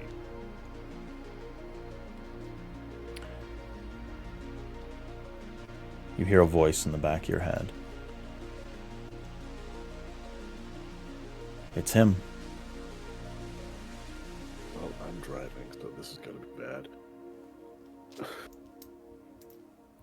Whose voice is... Who do I recognize the You voice? hear the voice of Hardestadt. I'll leave the accent to you, but I will speak as him. Deacon, my son. Time's coming. We're almost there. The old man in the mountain is waking up. I parked the... depending on how far we've gotten. I don't know how far we've gotten as opposed to like... Probably like 6-7 blocks. Yeah, I pull over as soon as I start hearing one of the other voices that no one else knows about. I pull over and I simply go, please pardon me a moment. I have to confer.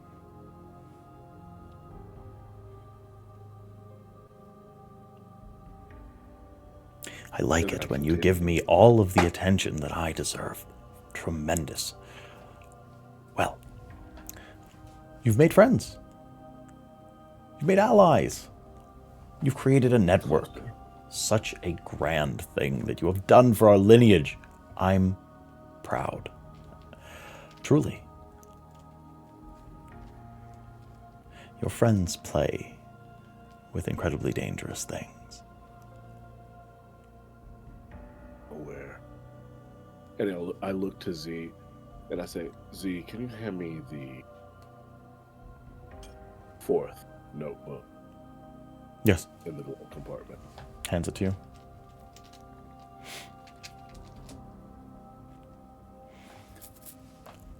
And I allow Hardestadt to continue. You're special. And I know that you feel that in your bones and in your blood, but truly, you are. You're chosen. It's not like some fictional character in a movie, or a play, or a fable. You are chosen by me, marked by me, by my line, by the line of Mithras, the sun god himself. You are the ultimate creation of us. You move in ways that others can't. You have a voice that projects where others cannot. Instant respect. These are not hallmarks of just our clan. That is hallmarks of us, all the way back to Mithras, all the way back to Cain. So, all of that is truly just to say. Unfortunately, I wasn't chosen. I died. Now I speak as a ghost. To my blood.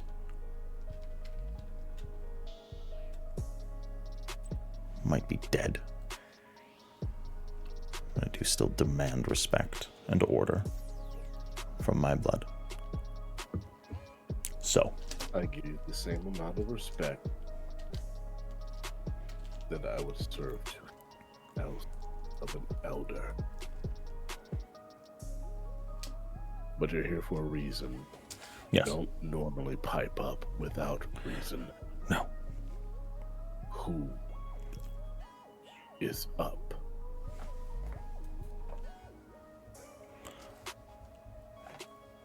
Wait for it. Wait for it. Almost. We're so close. Look to the east. 5, 4, 3, and 1. The night sky erupts as a pillar of red light reaches from a neighborhood that you are all too familiar with, lighting up the horizon with a red, vibrant star. There it is. There he is. He woke up. Deacon opens the notebook. On the very first page, in big letters, it says Texas. And it says potential choices. It says doesn't become what's the title? Sorry. Constable? Yeah, doesn't become constable, becomes constable, becomes white, leaves Canada.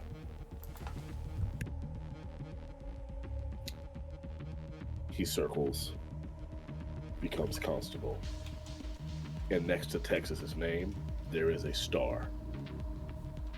On the next page, it says December. Potential choices. Asks me to look into something. Doesn't like results. Likes results. Gets results, doesn't like results. Blames me. He circles that one. No star next to that name. Next page. Lupe. Reunites with Liam. Doesn't reunite with Liam. Calls in favor from Oberon. Doesn't call in favor from Oberon. Bangs Baron. He circles 2 of those. He circles 3 of those. There is a star next to Lupe's name. Uptown. Uptown, it says, pisses me off. I have to kill him. There's a star next to Uptown's name. Uptown fucks off and does whatever Uptown does. And another one says, Uptown actually holds up to what he believes. He does not circle anything on this name, on that one, but there is a star next to it.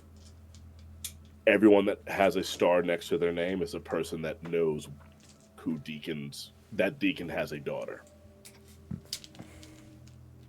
That is what the star signifies. And on the last page, it says deacon.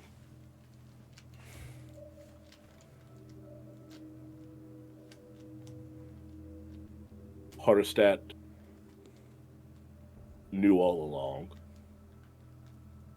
Jasmine knew all along. Your friends will betray you. The Baron will betray you. Rejoin the Camarilla. He circles Hardestat knew all along.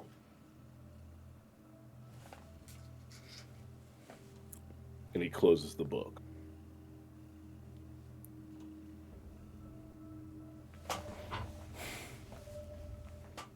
I did. I did know. I had a feeling. Yes. Considering you're in my head, you that. Well, and I'm also the sanguine memory of your entire line of blood, and I've listened to a few prophets in my day, Red Stars and the Awakening of Old Ones, and that old chestnut. Any insight on what I'm supposed to do now? Oh. Yes. Yes. Are you actually going to tell me, or do I have to figure it out? I am. You need to go, and you need to tell this creature what to do.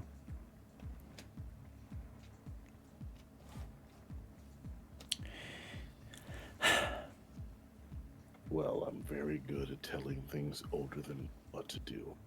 Yes, you were bred for it. Some would say I've had a bit of practice. Fox. We're taking a detour. You see Fox, he's staring out the window at this red line in the sky. Fuck. Yeah. That's the detour. Yeah. Just like holds on. Okay. How do we feel about zooming out from Deacon? I'm good. We're going to immediately zoom in on December. Yeah. Where are you? On the roof of M3, where Papanos usually hangs out, looking around because she has a sense of paranoia over the past few nights of being watched. So she is casting her sense the unseen about her as she waits for his return. About an hour goes by. Parthenos is seen swooping in, lands on the roof with that same aggressive thud. You're a little worried at certain points that he's going to blow through the supports. Already considering getting a contractor out here. She was in the cul-de-sac. What was she? Wait, is she still there? She went into the house. She went inside. Yes. She's infected. She must be doing something. I don't know. I truly do not know. I think we need to go there and get the coterie. I have a very bad feeling.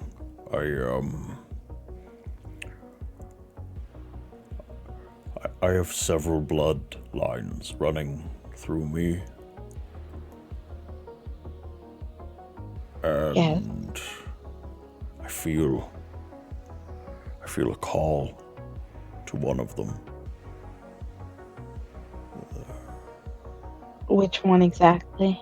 I don't know. And What are you as being he called? says, I don't know, you see this pillar of light erupt out into the night sky, illuminating it with a red star. Oh no.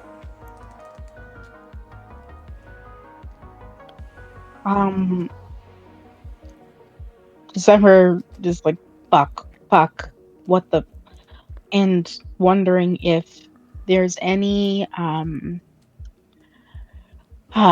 previous premonition or reference in the tomes she's studied to such an event. Would you like to make a premonition? Yes, please. Go ahead. Okay. Resolve aspect. Resolve plus aspects.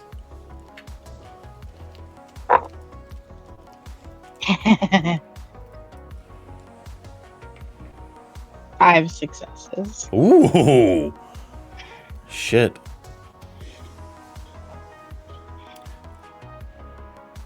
Blood, fire, smoke, destruction, death, weeping. You see an apocalypse.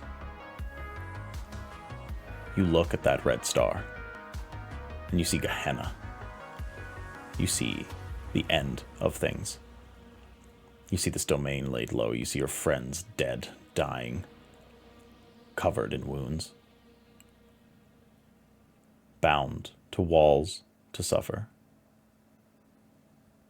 You see Pothinos turning to dust. You see Lupe with her head removed from her body.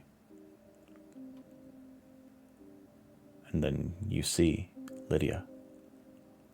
She stands in the middle of a suburban street on a pile of skulls. From the eyes of the skulls drips blood. She stands and she looks down at you.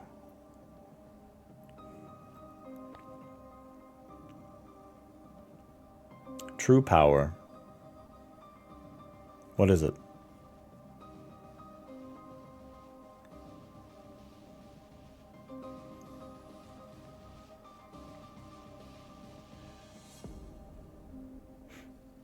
You know nothing of true power.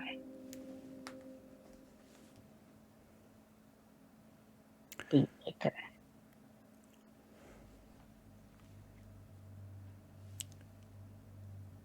True power is getting away with it. It is the 7th tradition. It is the last act of an illusionist. It's the thief in the night. It's the murderer. The cold case. True power is getting away with it. You rewrite history. You burn all of the things that are old, that do not serve you. The Library of Alexandria. It is the complete destruction of indigenous populations. I am the colonial that brings destruction with me.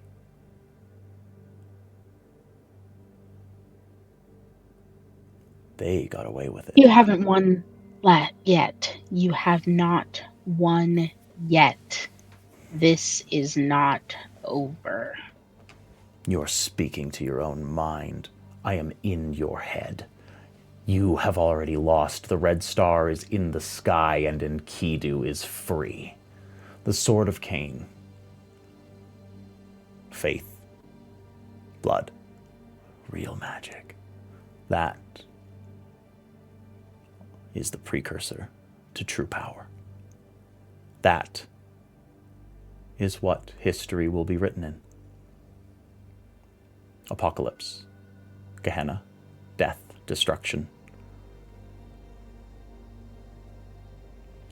If I die, I still win, because the wheels are in motion.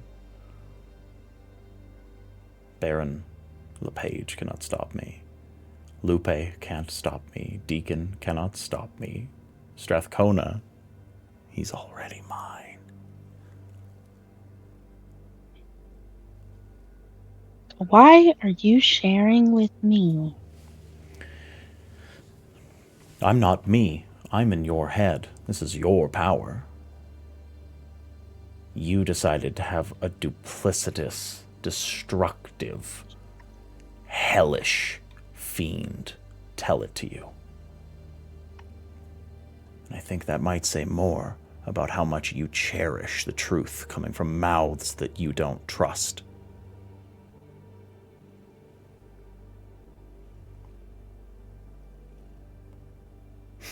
I need to know it all, whether it's true or not. And what you're saying is wishful thinking.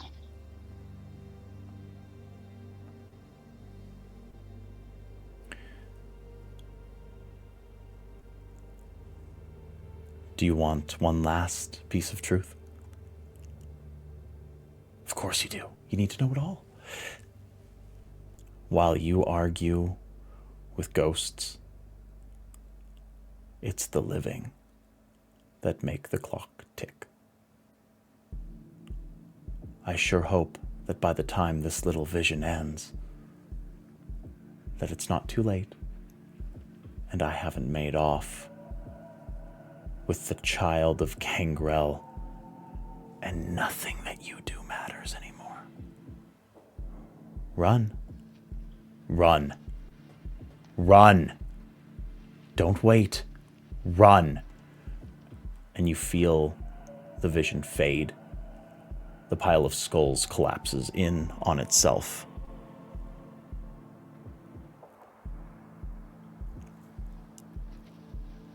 And Pothinos stands before you. Based on that, December says, Pothinos, I need a ride. Like an Uber? We're taking off from here. Oh, it's like air. Okay, And- yes, we go. And he grabs you and he says, hold on to my shoulders, and takes off into the air, straight vertical. You've seen Pothinos take off more than once before, and it's usually a pretty gentle thing. You see the top of your roof crack, a gigantic crater-like a fissure that is rent into the rooftop, as potence the likes of which you haven't seen even out of Texas is laid into this roof. And you soar into the sky. Folks, people at home, Brendan, come back. With a red star in the sky, with prophecy and death, missing members of the Coterie, with horror, post-traumatic stress, and echoes of the entire bloodline of one of our Coterie speaking in their mind. It is a strange sight. The star in the sky is bright, crimson, bloody, and it is really at this moment, for the first time, that the entire dominion that you stand before is blood red. Sanguine, some might say. And it is right there that we are going to say au revoir to our second season. We will return in 2 weeks. 3 weeks, technically. We are taking 2 weeks off so that I can write and I can get ready and we can take a little break as the season comes to a close. So mark it in your calendars, everybody. We will be back. But I'm going to say the thing that I say every time. Is T-Pain live? Man, this dude. All right, he's ducking us. He's fucking ducking us. He's staying up too late for T-Pain. It's true. I think what we can do though is we hop into the Discord, hop onto the YouTube channel, check out our socials. We upload every single one of these episodes to YouTube weekly. Our whole Chronicle is there for you to watch and catch up on if you are a newcomer. And this cast in particular is going to be around for 2 more seasons, folks. Are we taking raid suggestions? Yeah, of course. Yeah, for sure. We can definitely take. My buddy Jenna Daggers. Yeah, she is live right now on a show that you will eventually see me on. What is it? They're doing a fun thing with Curse of Strahd right now, where all of the NPCs have been casted. Like every NPC you find in that, and I am one of the NPCs. Unhinged. Yes, crazy. What's the channel? Jenna Daggers. Oh, yep. Is it Jenna _Daggers? No, it's all one word. JennaDaggers. Gotcha. Yeah, go say hi to Jenna Daggers. I'm familiar. We were on Castleton together. Folks, stick around for the raid. Show Jenna that good old-fashioned and otherworld tabletop love. Tell her that Story Dad sent you and that everybody should be watching vampire stuff. If you want to get a little raid message, Saturday is for vampires. Hit that. We'll catch you in a couple of weeks, folks. Toodaloo.